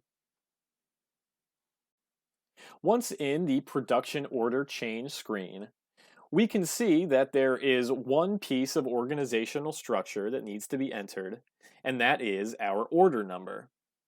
If we navigate to the order field, we can see that our order number from the previous step has been pre-populated in by the SAP system. If your production order number has not been pre-populated into this order field, you can go ahead and enter in and type in your order number that you got in the confirmation message from the last step. Now, if on the off chance that your order number has not been pre-populated in and you did not write it down in the previous step after we got that confirmation message that the production order was created, we can go ahead through and search the SAP system for our production order. In order to do that, if you click into the order field and then click the gray search icon that appears, we'll once again see the SAP search window and we'll be presented with several different criteria to search the SAP database using. So if we navigate over to the three-dot icon, we'll want to select a very specific criteria. If we click this More icon, we're brought up the full list of search criteria. And the one that we'll want to use is not the defaulted production orders per controlling area, but rather production orders by material and routing. Once you've navigated to that in the More drop-down menu, you can go ahead and double-click, and it will bring up a list of production orders by material and routing. You may be met with a search screen such as this instead of the total list, and at which point in the material field here is where you could type in the identifier for your Star off-road bike. In my case, it's STAR 11089. Again, this is the specific identifier for my Star off-road bike. Yours will be slightly different in the three-digit identifier that the material ends with. Once you have your Star off-road bike's identifier plugged in, we can go ahead and hit the Enter key on our keyboards. And here we will be brought up with a list of all production orders pertaining to our specific Star off-road bike. Once we've found that our order number has populated here, and we can tell that the material is our correct identifier for our Star off-road bike, we can go ahead and double click on this to select it, and your order number will be populated into the order field. Now that we have our production order number plugged into the order field, the one last thing we need to do before we generate the change screen for our production order is to ensure that Display Overview is selected in the Selection for Collective Orders section of our data entry screen. This should come defaulted by the SAP system, but if it isn't, please navigate down to the bullet point icon located to the right of Display Overview and click it to select Display Overview. So once we have our production order number plugged in as well as Display Overview selected, we can navigate to the bottom right-hand corner of the screen to our blue Continue icon, and we can click on it to generate a view of our production order.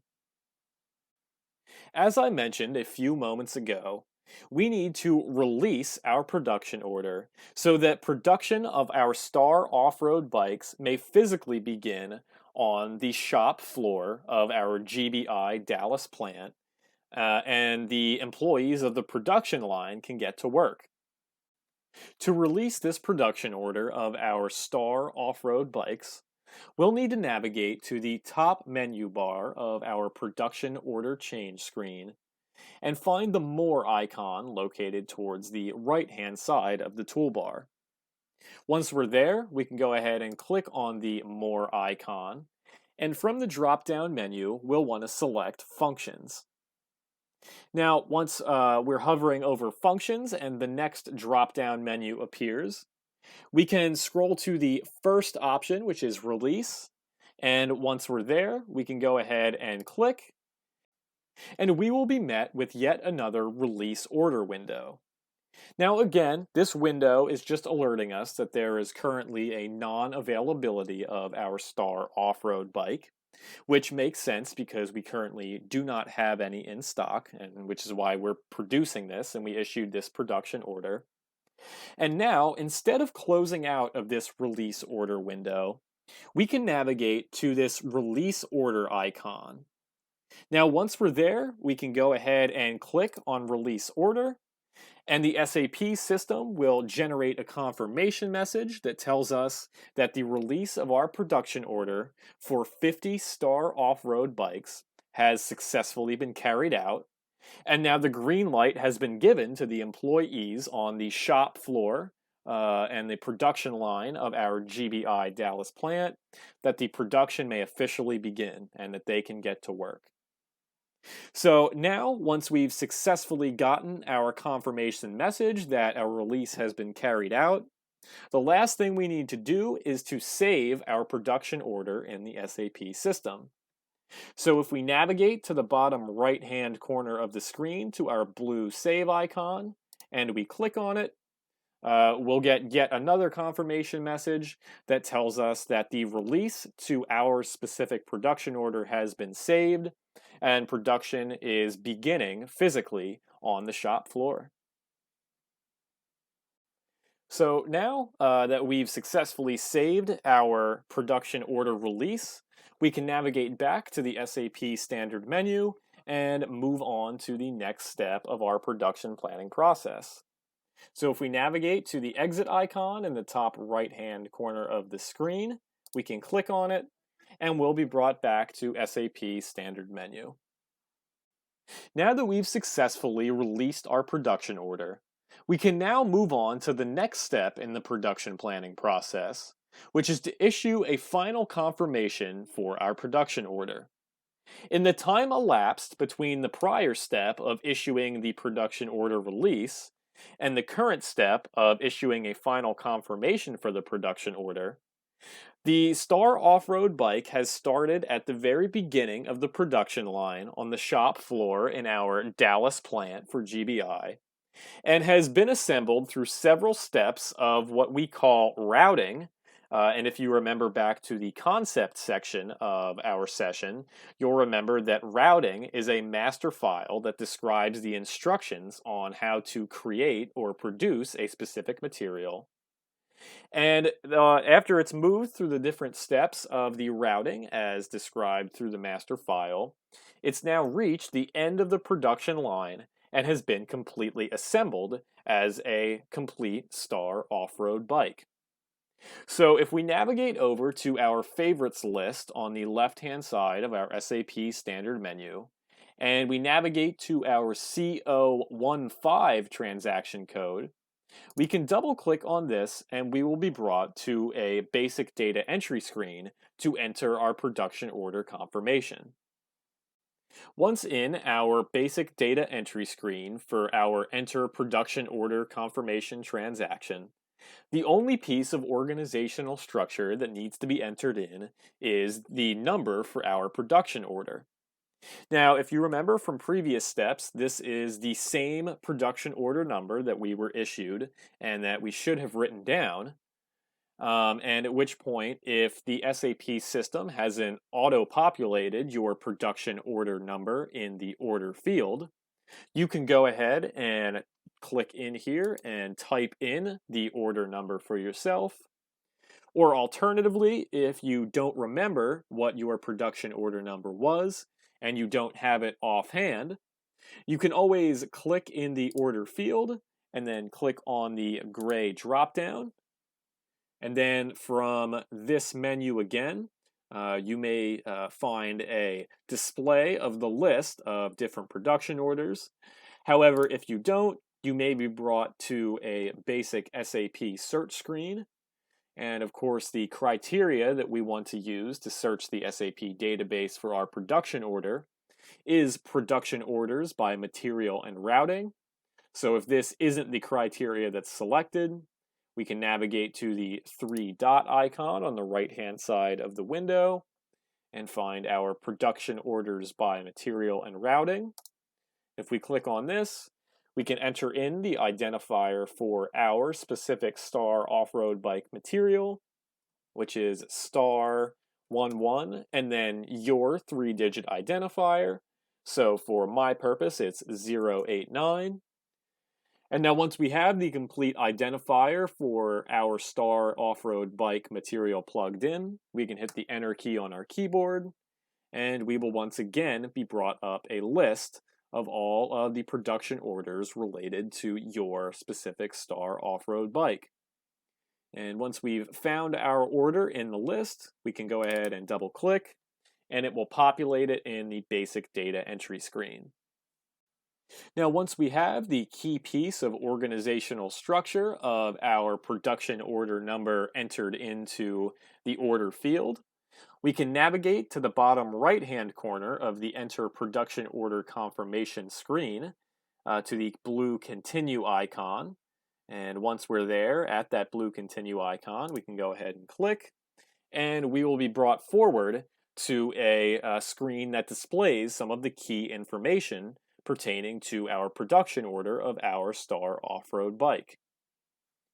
Now, you'll notice in the middle of the confirmation of production order enter screen for our production order, there are a few sections here on the screen. There's confirmation type, there's actual data, and there are a couple different fields contained in each of these sections.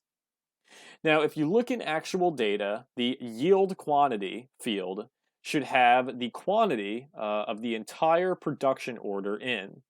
So, because this production order was issued for 50 units of the Star off-road bike, the yield quantity of the production will, of course, be 50 because we issued a full production. We didn't issue half or any other amount, but instead went ahead with the full production of 50 units.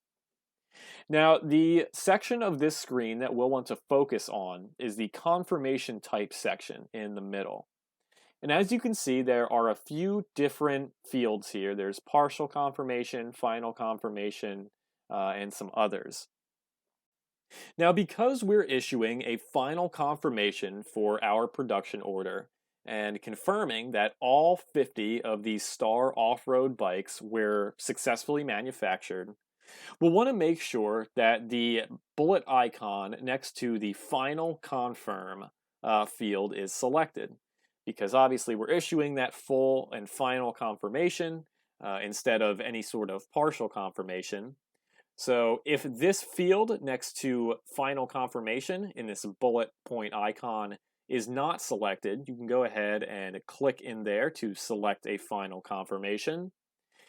And you'll also want to make sure that the box next to this clear reservation field is checked, because this is what ensures that this final confirmation can move forward and that we can go ahead to the next step, which is to issue a goods receipt.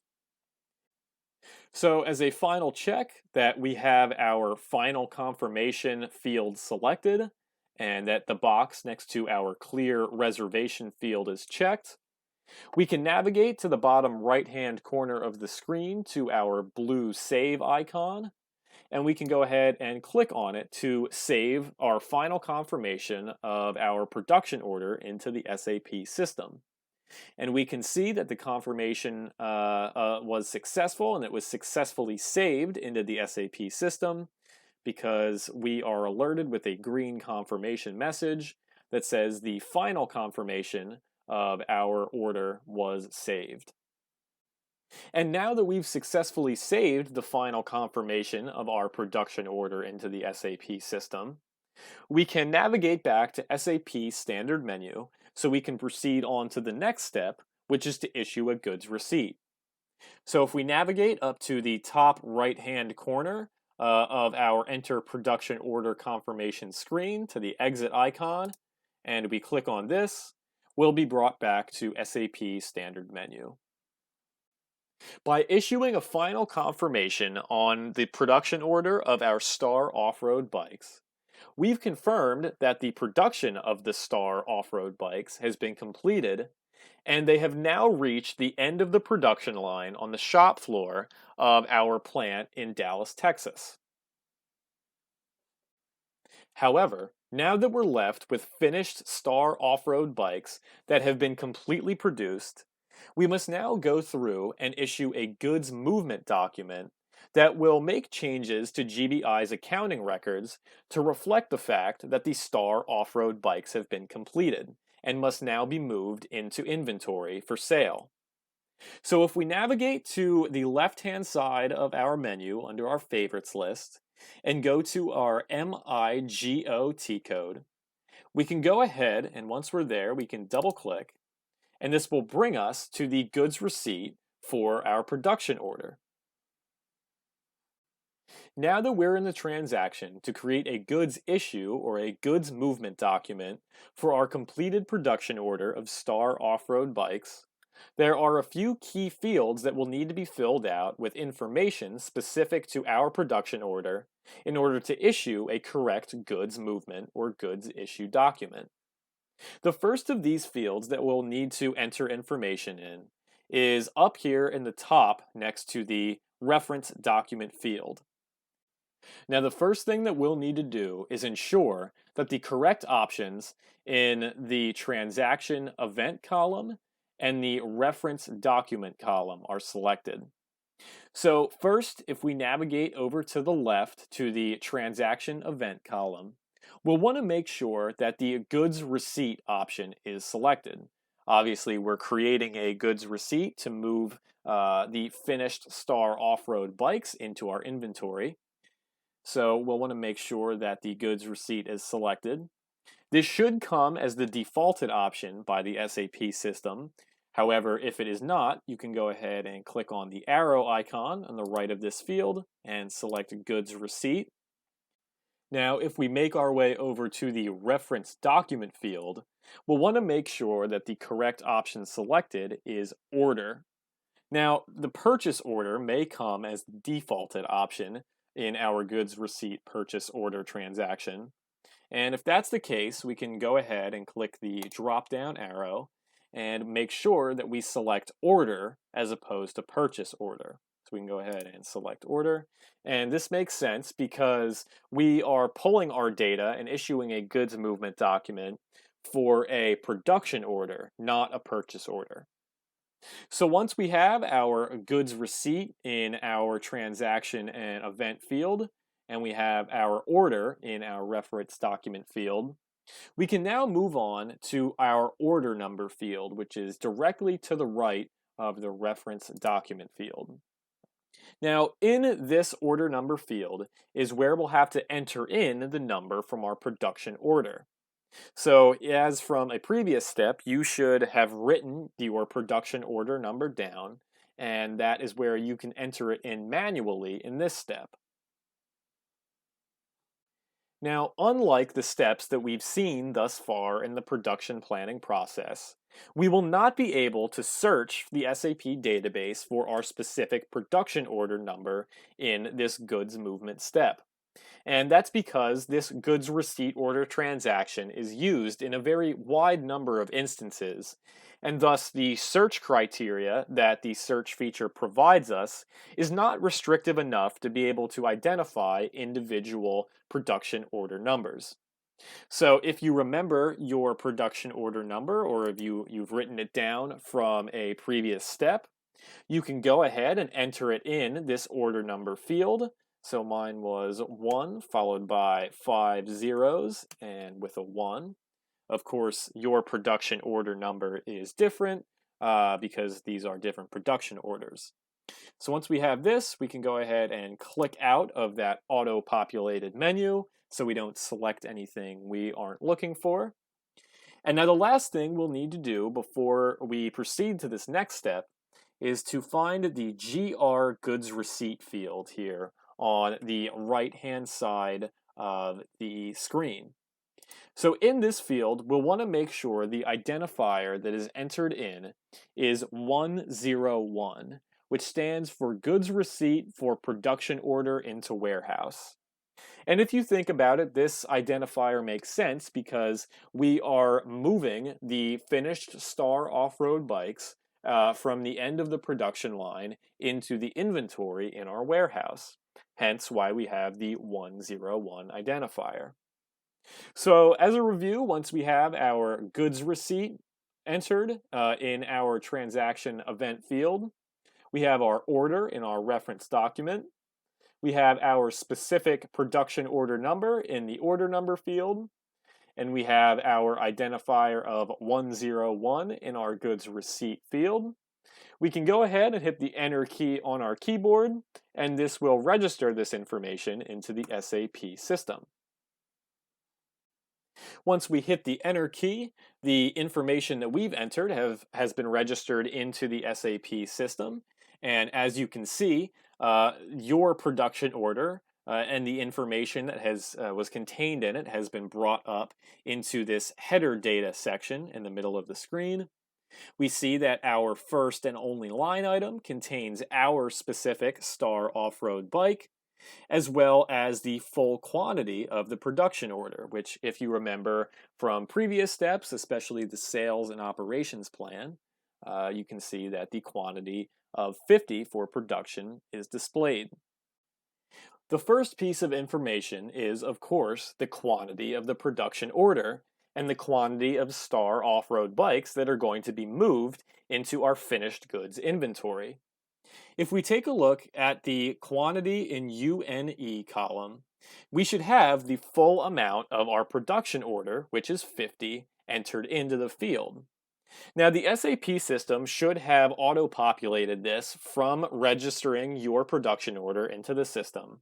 But if it isn't, you can go ahead and enter in this quantity in UNE column, your full order quantity of 50 Star off-road bikes.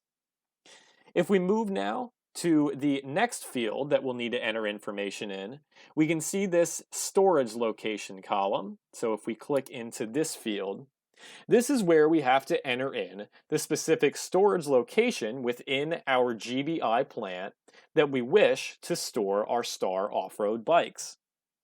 Now, because our Star off-road bikes are considered a finished good, we'll want to make sure that they're stored in the finished goods storage location. So once again, we can click in our storage location field, and we can type in the identifier for our finished goods storage location, which is FG00. And once we have our FG00 storage location identifier entered in, we can go ahead and just click out of that. And now, the one last thing that we need to do before we can successfully create this goods movement document is to give a final confirmation in the form of checking this OK box. Now, what this does, again, is just provides a final confirmation that everything presented in this goods movement document is correct and accurate, and that it is good to go into our accounting ledger at Global Bike Incorporated. So if we navigate over to our OK column, to the checkbox icon, we can go ahead and click in that to give the final confirmation that all of the data we've entered is correct. Now that we've successfully entered in all of the specific information pertaining to our goods movement document, we have our specific material, which is our Star off-road bike. We have the full quantity of our production order, which is 50 bikes. We have our storage location identifier of finished goods entered in, which means that these Star off-road bikes will be stored in the finished goods storage location of our GBI plant. And we've provided a final confirmation of the goods movement document by checking the OK checkbox. We can go ahead, navigate to the bottom right-hand corner of the goods movement document transaction to the blue post icon. And once we're there, we can go ahead and click on it, and it will successfully post our goods movement document into the SAP system. And as you can see, the system has prompted us with a green confirmation message that says our material document was posted, and it gives us a specific number that we can use to reference. And now that our goods movement document has been successfully posted into the SAP system, we can navigate back to SAP Standard Menu and move on to the next step of the production planning process.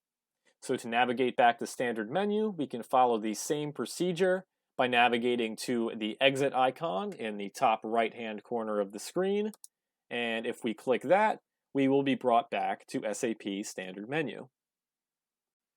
Now that we've successfully created and posted a goods movement document to reflect on GBI's accounting records that the production of the Star off-road bikes has been completed and they've been moved from the end of the production line into finished goods inventory, we can now go back and view our completed production order as well as some of the key cost reports that go along with it. To display our completed production order, we can navigate over to our T-Codes favorites list on the left-hand side of the SAP standard menu, and we can navigate to our CO03 transaction code for display production order. And once we're there, we can go ahead and double-click, and we're brought to the production order display initial screen. Now, here again, the only key piece of organizational structure that needs to be entered in is our production order number. Now, if you remember it off the top of your head or you have it written down, you can go ahead in and manually enter it into this order field. SAP may auto default your production order number into this field already. So I'll go ahead and type mine in, which is 1 followed by 5 zeros and a 1. Now that we have our production order number plugged into our order field, the only other thing that we'll need to have selected before we display our production order is our display overview under our selection for collective orders section of the screen. Again, this display overview option should be defaulted by SAP, but if it isn't, you can go ahead and click in the bullet point icon to the right of display overview to select it. And now once we have our order number of our production order filled in, as well as display overview selected, we can navigate to the blue continue icon in the bottom right-hand corner of the screen, and we can click on it, which will take us to a display view of our production order.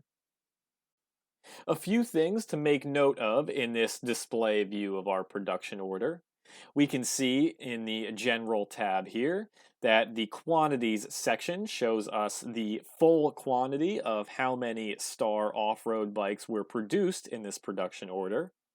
And if we go down a little bit further in the Dates and Times section, we can see that the production order was started on, well, in my case, 6/10/2020, and it ended on 6/13. Your numbers will differ by a little bit, but the start date will, of course, be before the end date. And if we scroll down a little bit more, we can see some more in-depth information about this production order and some of the specifics.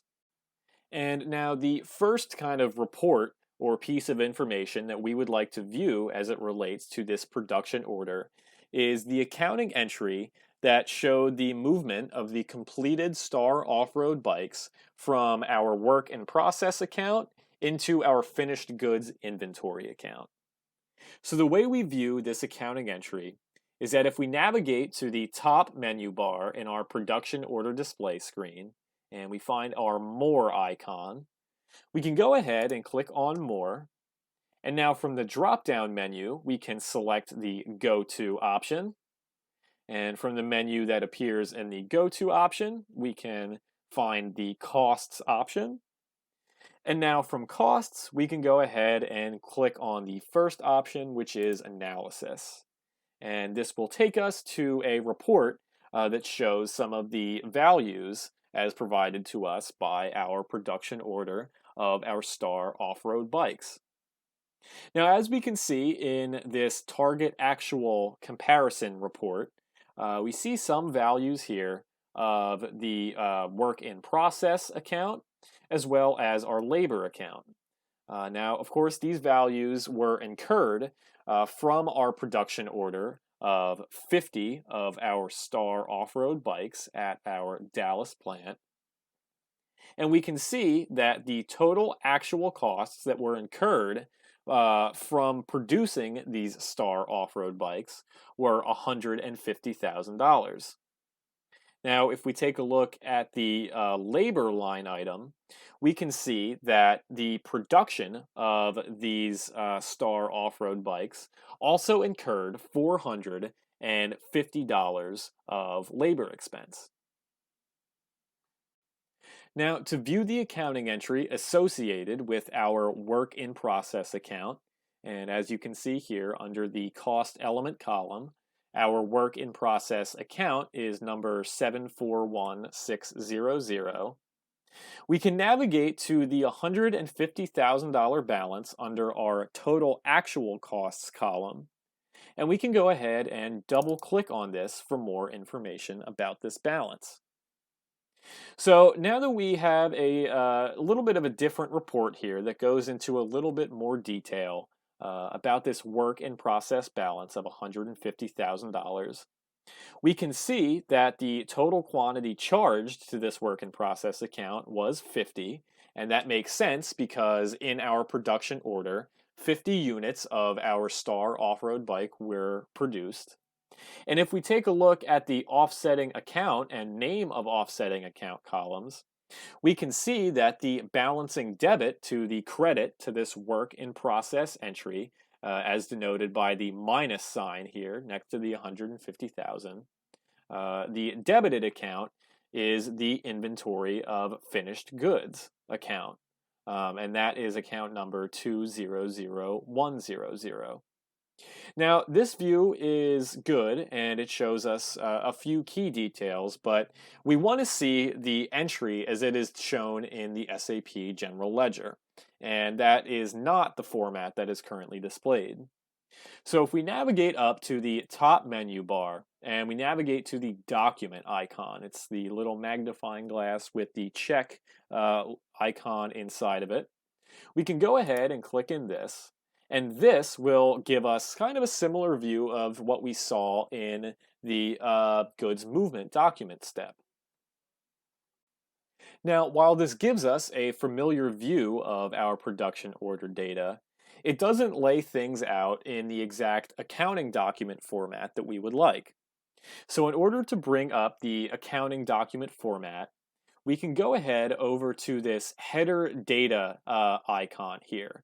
And currently the header data section is collapsed, but if we click this icon, it will expand the header data section. And instead of the General tab, we can navigate over to the Document Info tab by clicking on it. And once we're in the Document Info tab, we can see some brief audit information about this goods movement document. We can see the user that it was posted by. We can see the date and time in which the goods movement document was posted, as well as the transaction code that the goods movement document was posted in.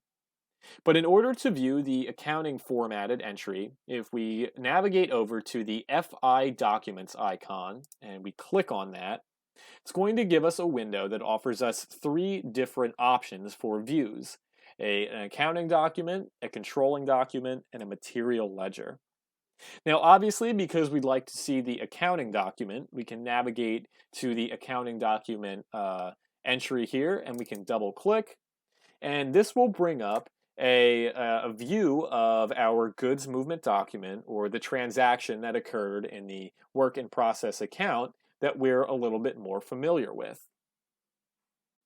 In our accounting view of our work in process entry, we can see some of the same header information presented in the data entry view section up at the top. We can see the exact document number, as well as the document's date and the period in which it was posted, which is period 6, which makes sense because for me, this posting was made in the month of June, and that is the 6th month of the year. Now, if we scroll down to the bottom here, we can see a more traditional debit or credit format for the two accounts that were impacted. So we can see that the debited amount of $150,000 was added to our finished goods inventory account. And again, this makes sense because this entry was prompted when we submitted or posted the goods movement document to confirm that production of the Star off-road bike was completed, and now we can take it out of our work in process account, which is what the bikes were held in the midst of them being produced. And we can now move them into finished goods inventory where they're ready to be sold to customers or just held as inventory. So because our inventory of Star off-road bikes was increased, it receives the debit of the full amount of the production order, which is $150,000. And of course, that $150,000 was credited and removed from our work in process account because the Star off-road bikes are no longer being produced, but yet they're completed and they're ready to be sold. And we can see that the account numbers are also presented here as they were in some previous screens. Our inventory finished goods account, the account number is 200100, and the account number for the work in process account was 741600. Now, the CEO of Global Bike Incorporated, Art Vandelay, has requested a few pieces of documentation from our production planning process, just to show him that the production planning process within SAP is moving smoothly and that all of the amounts are correct and that everything adds up. It just so happens that this entry that is being shown, the credit to our work in process account and the debit to our finished goods inventory, is one of those pieces of documentation that Art Vandelay would like to see. So what we have to do is we have to reformat this entry into a view that is more friendly for the SAP email system. So in order to do that, if we navigate to this middle menu bar, which is right above where the entry is shown, and we navigate to the Views icon, which is a little piece of paper with a magnifying glass, and we click the drop down next to that Views icon, what we'll want to do is select our list output. Now, once we've selected list output, you can see that our entry is reformatted to a much simpler view, but that's okay because it still contains all of the key information that Art Vandelay would like to see. And now from this screen, we can open up our SAP emailer and attach this entry by navigating to our top menu bar and navigate to the More icon. And now from the More icon, we can go down to our System option. From System, we can go ahead and select List. And finally, from List, we can select Send. And by clicking Send, we are brought to our basic SAP emailer screen. Once in our basic SAP emailer screen, there are a few key components of any email that we need to ensure that we have before we send this off to Art. The first thing that we'll want to do is ensure that the correct entry is attached to our email.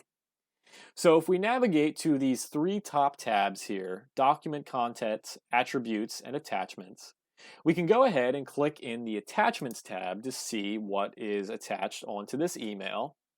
And we see that there is one document here, and if we double click on that, this will bring up the attachment and what Art Vandelay will see once he opens the email. And we can confirm that this is the correct entry we'd like to send to Art. We have the credit to work in process and the debit to finished goods inventory. So once we've confirmed, we can navigate to the back icon, the top left-hand corner of the screen next to the SAP logo, and we can click that, and we'll be brought back to our SAP emailer.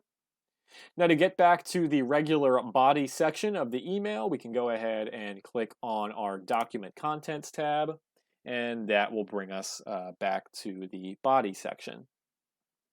Now the next thing we'll want to do after checking the attachment on this email is to make sure Art Vandelay is listed as the recipient.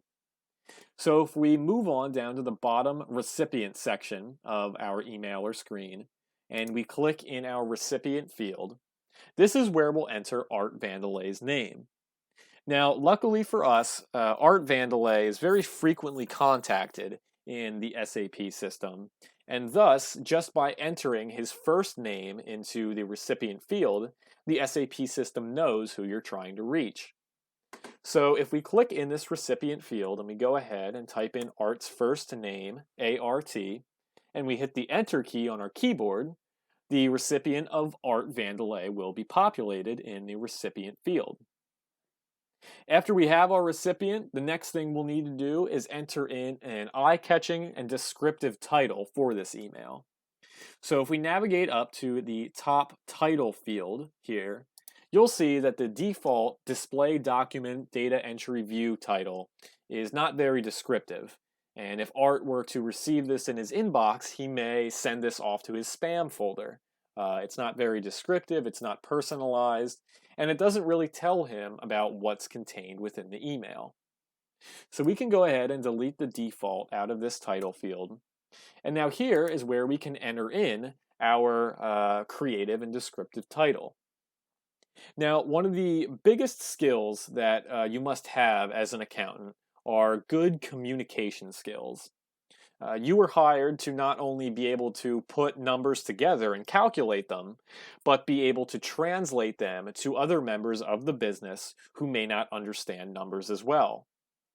So you'll want to make sure that for your title and for the description or the body of this email, you enter in a really good, concise, and clear statement, whether it be a title or a body, that captures the essence of what you're trying to send in the email.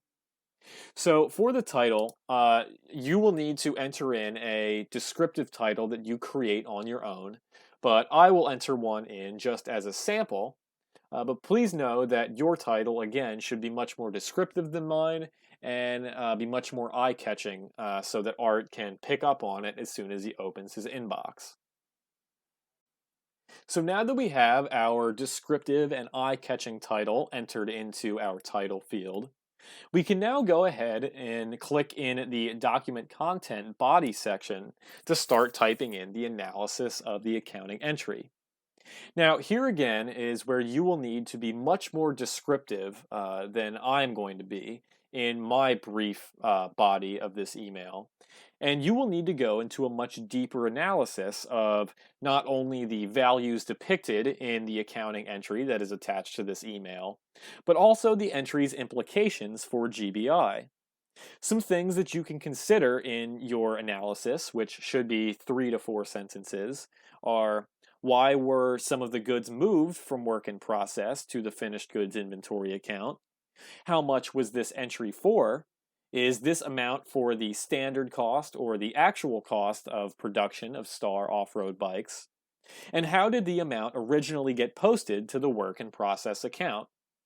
So those are some things that you can consider in your analysis, and I'll go ahead and type in my brief analysis, but again, yours should be 3 to 4 sentences and much more descriptive and analytical about the attachment of the accounting entry on the email. So now that we have our 3 to 4 sentence analysis of the accounting entry attachment written, we can review that we have the key components of our email to Art, and then we can go ahead and send it off. So once again, we review by clicking on the Attachments tab. We see that we have our accounting entry attached. If we navigate back to our Document Contents tab, we see that we have Art Vandelay listed as our recipient. We have an eye-catching and descriptive title, and we have a good, thorough analysis of the accounting entry. So now that we have all of the key components of the email entered in, we can go ahead and send this off to Art Vandelay. And to send this off, we navigate to the top menu bar here to the envelope icon that's located to the right of the search bar. And once we're there, we can go ahead and click on it, and our entry will be sent off to Art Vandelay for his review.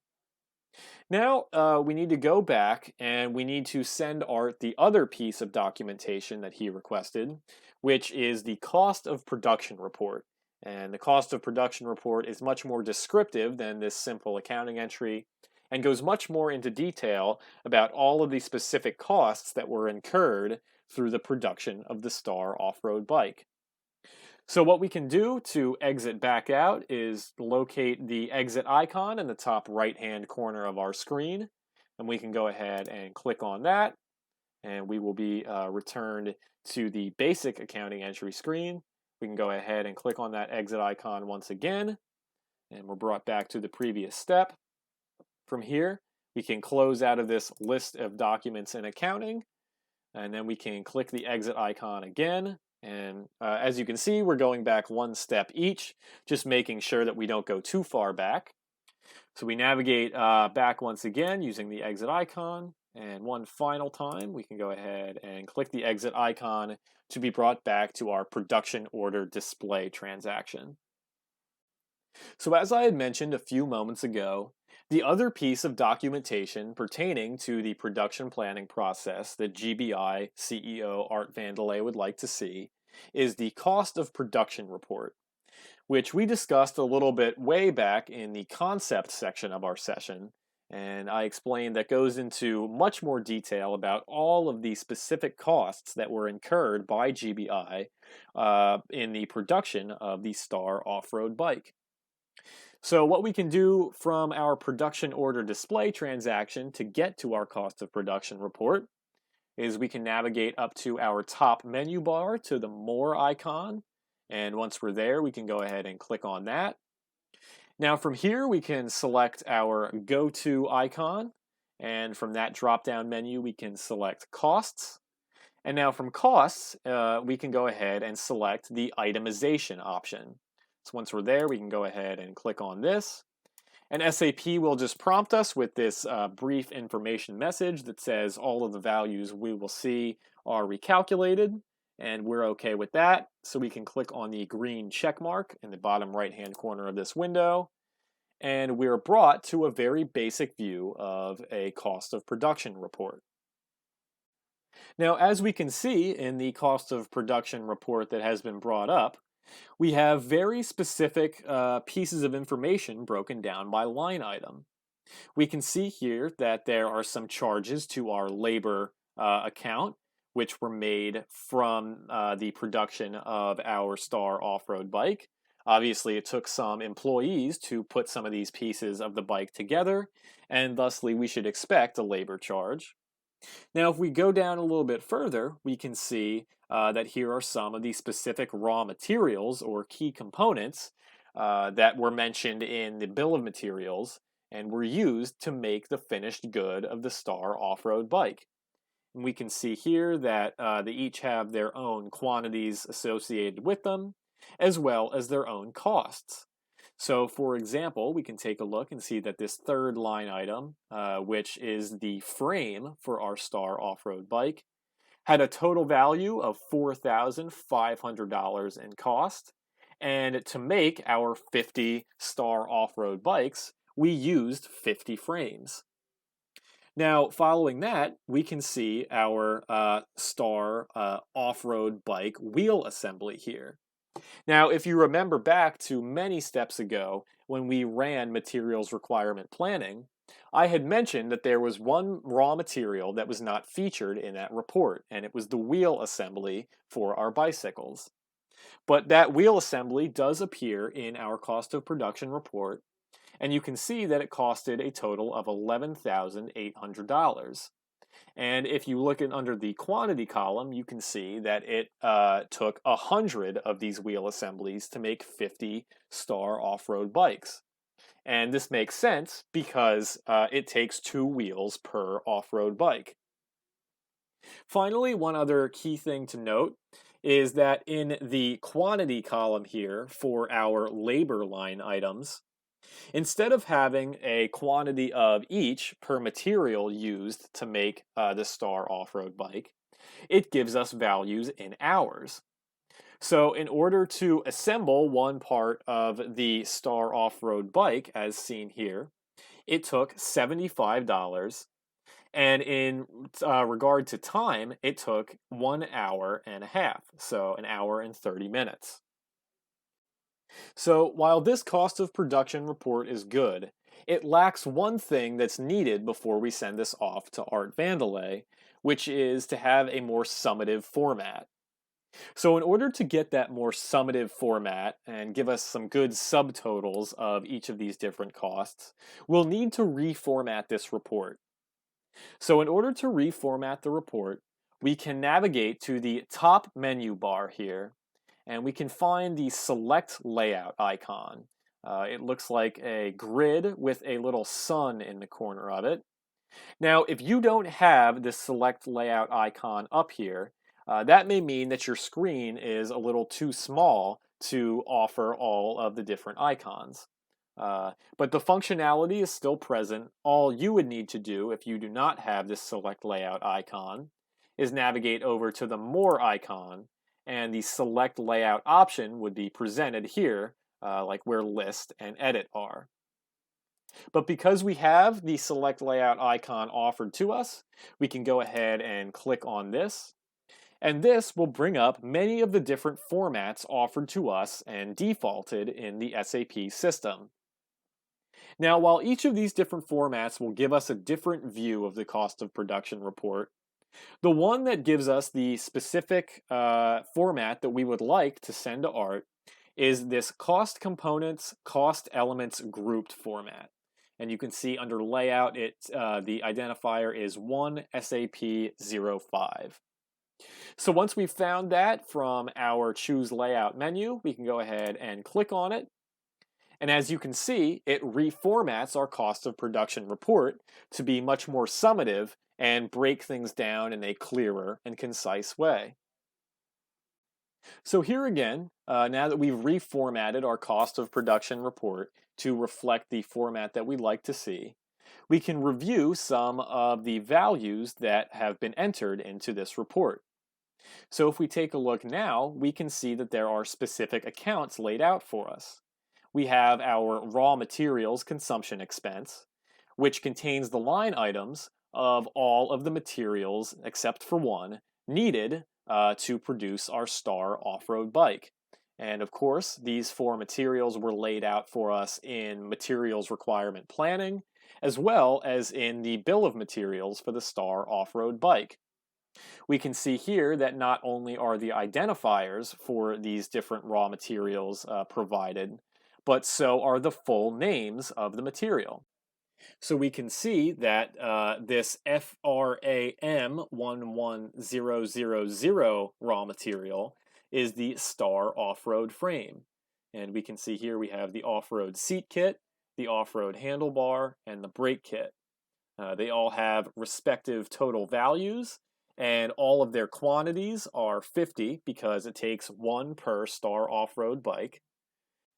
And we can see that we are provided with a subtotal for the raw material consumption expense of $11,750.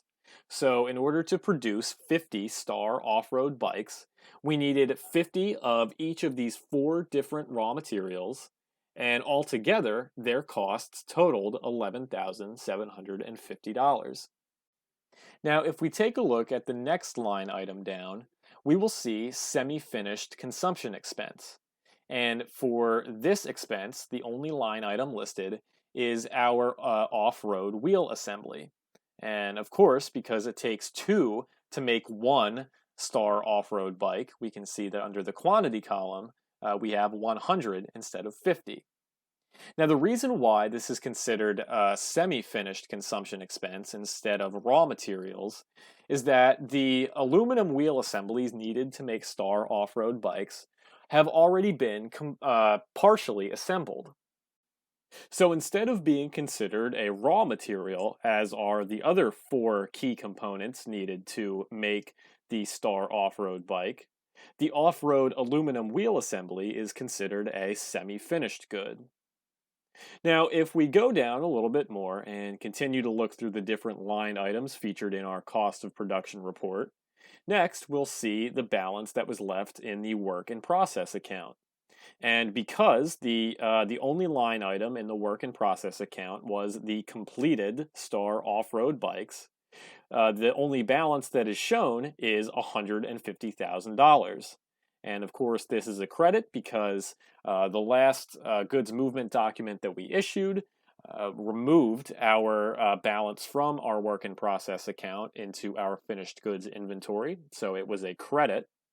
And of course, if we look under quantity, the full quantity of Star off-road bikes that have been produced was 50, and thusly we have a balance of 50 Star off-road bikes for a value of $150,000 that was in our work in process account prior to being credited out and placed into our finished goods inventory account. Now, scrolling down even further, we'll examine the labor portion of our cost of production report. And we can see that there are several different line items that pertain to the labor account and the different expenses that have been added to the labor account. So if we look at each one of these different line items, we can see that there are three distinct activities, which are attach the seat and the wheels to the frame, attach the handlebar, and attach the brake. Now, these three different steps of assembly come from our master file of routing that's related to our Star off-road bike. The master file for our Star off-road bike, as it pertains to routing, specifies that there are three steps to assembling one Star off-road bike, and those are the three steps that you see here. Now, if we go over to total value, we can see that each of these three different steps of assembly have their own costs associated with them. For attaching the seat and the wheels to the frame, there was a cost of $100.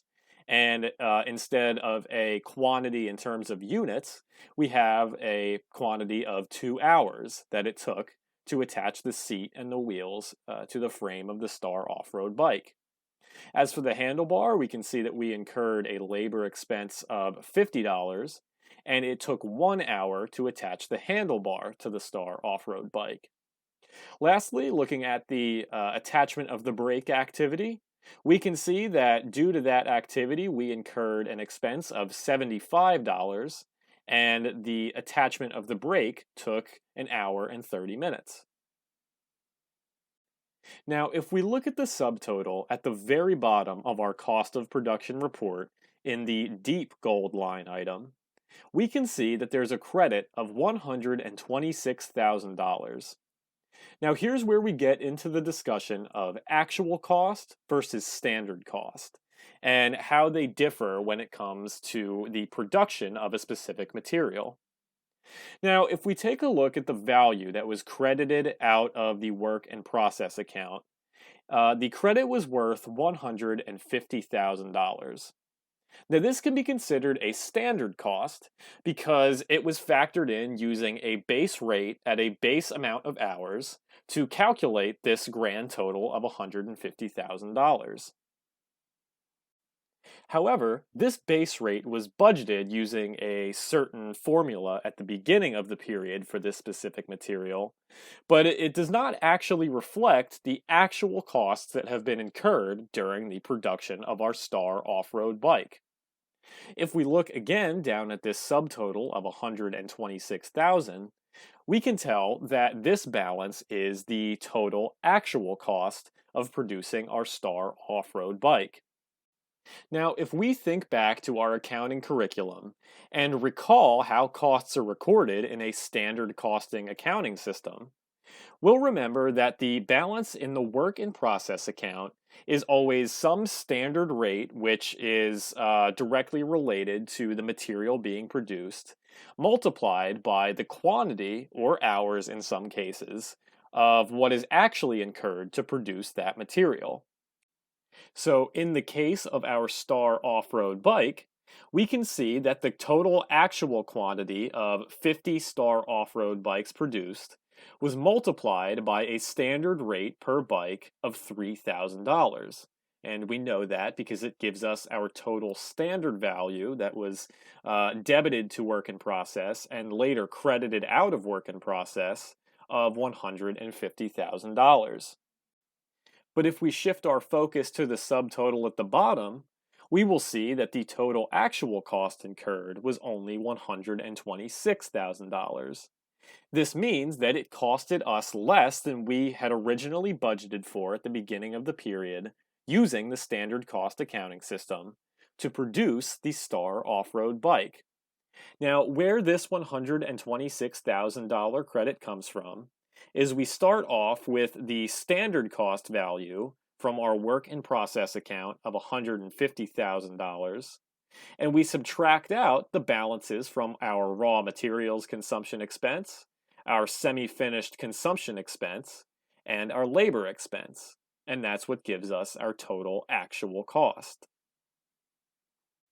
And because there is a difference that exists between our standard total cost for the production of our Star off-road bikes and the actual total cost of the production of our Star off-road bikes, it can be said that a variance exists between the two figures.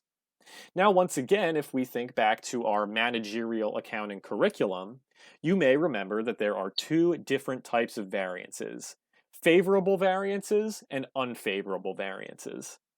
Now, just as a small review, we can recall that an unfavorable variance exists when the actual total costs incurred through production exceed the total standard costs incurred by production.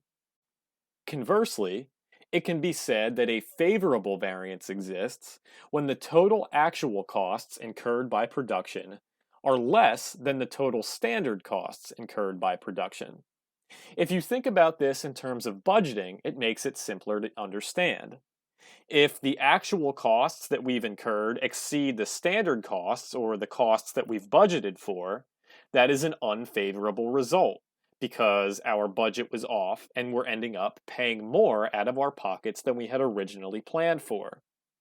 Now, conversely, with regard to a favorable variance, if we think about it in terms of budgeting, if the total costs that we budgeted for are higher than the costs that we actually incurred through production, we can say that is a favorable result because we aren't paying as much out of our pocket as we had originally budgeted for. Now, in comparing our total standard cost of $150,000 versus our total actual cost of $126,000, simply by subtracting the actual total cost from the standard total cost, we can say that there is a favorable variance of $14,000. And this is because the difference between the standard cost and the actual cost is $14,000, and the amount of money that we saved over what we had originally planned for is $14,000. So these are some of the key concepts that we'll be able to mention to Art when we send this cost of production report to him in an email, as this is one of the key pieces of documentation that he has requested so that he can check up on the production process in SAP. Additionally, after we've reviewed the cost of production report and broken down its several components, we can very clearly see how the reporting feature within SAP is so valued by SAP users. It is very robust and allows us to see some of the very key components pertaining to production of a material, especially in the place of a cost manager or a CEO who is very concerned with how much it's actually costing the company to produce a material. Viewing reports like the cost of production report allow us to see each individual component of the entire production process.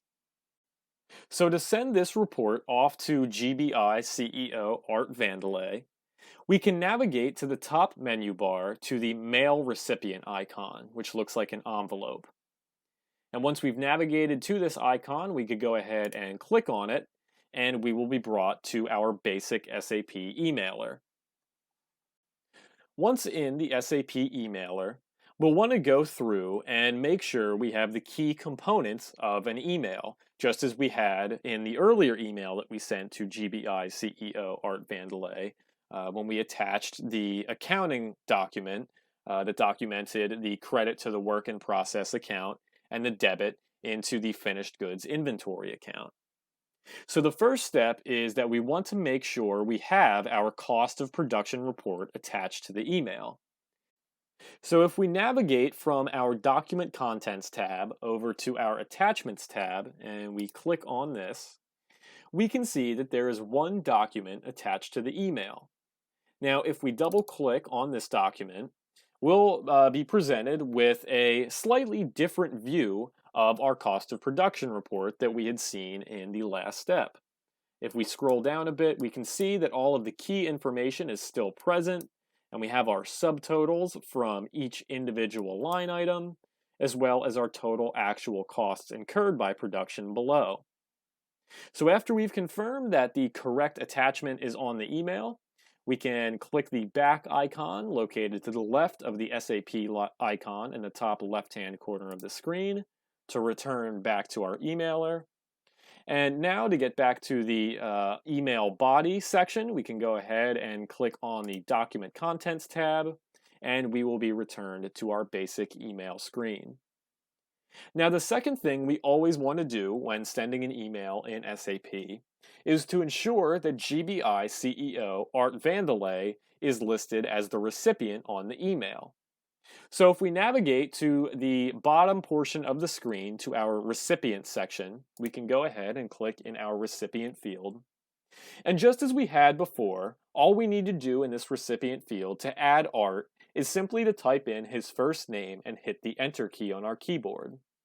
So if we type in Art's first name, A-R-T, and hit the Enter key, the SAP system will auto-populate Art as the recipient in this email.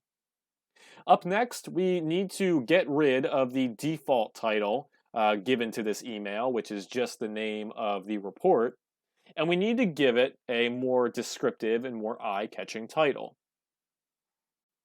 Now, once again, you will need to use your communication skills to create your own descriptive, eye-catching title that Art will see in his inbox and want to immediately open. But because this video is for demonstration purposes only, I will give it just a very basic plain title. So I've given my email a very basic and nondescript title, but again, your title should be more descriptive and more detailed and should stick out to Art in his inbox. But now that we have that title completed, we can move on to the body section of our email and begin to write our analysis of the cost of production report. Now, the analysis that I'm going to type in is very plain, very basic, but your analysis should be much more detailed. It should be 3 to 4, maybe even 5 sentences in length, and should really describe not only the numbers that are listed in the cost of production report, but what their implications are for GBI.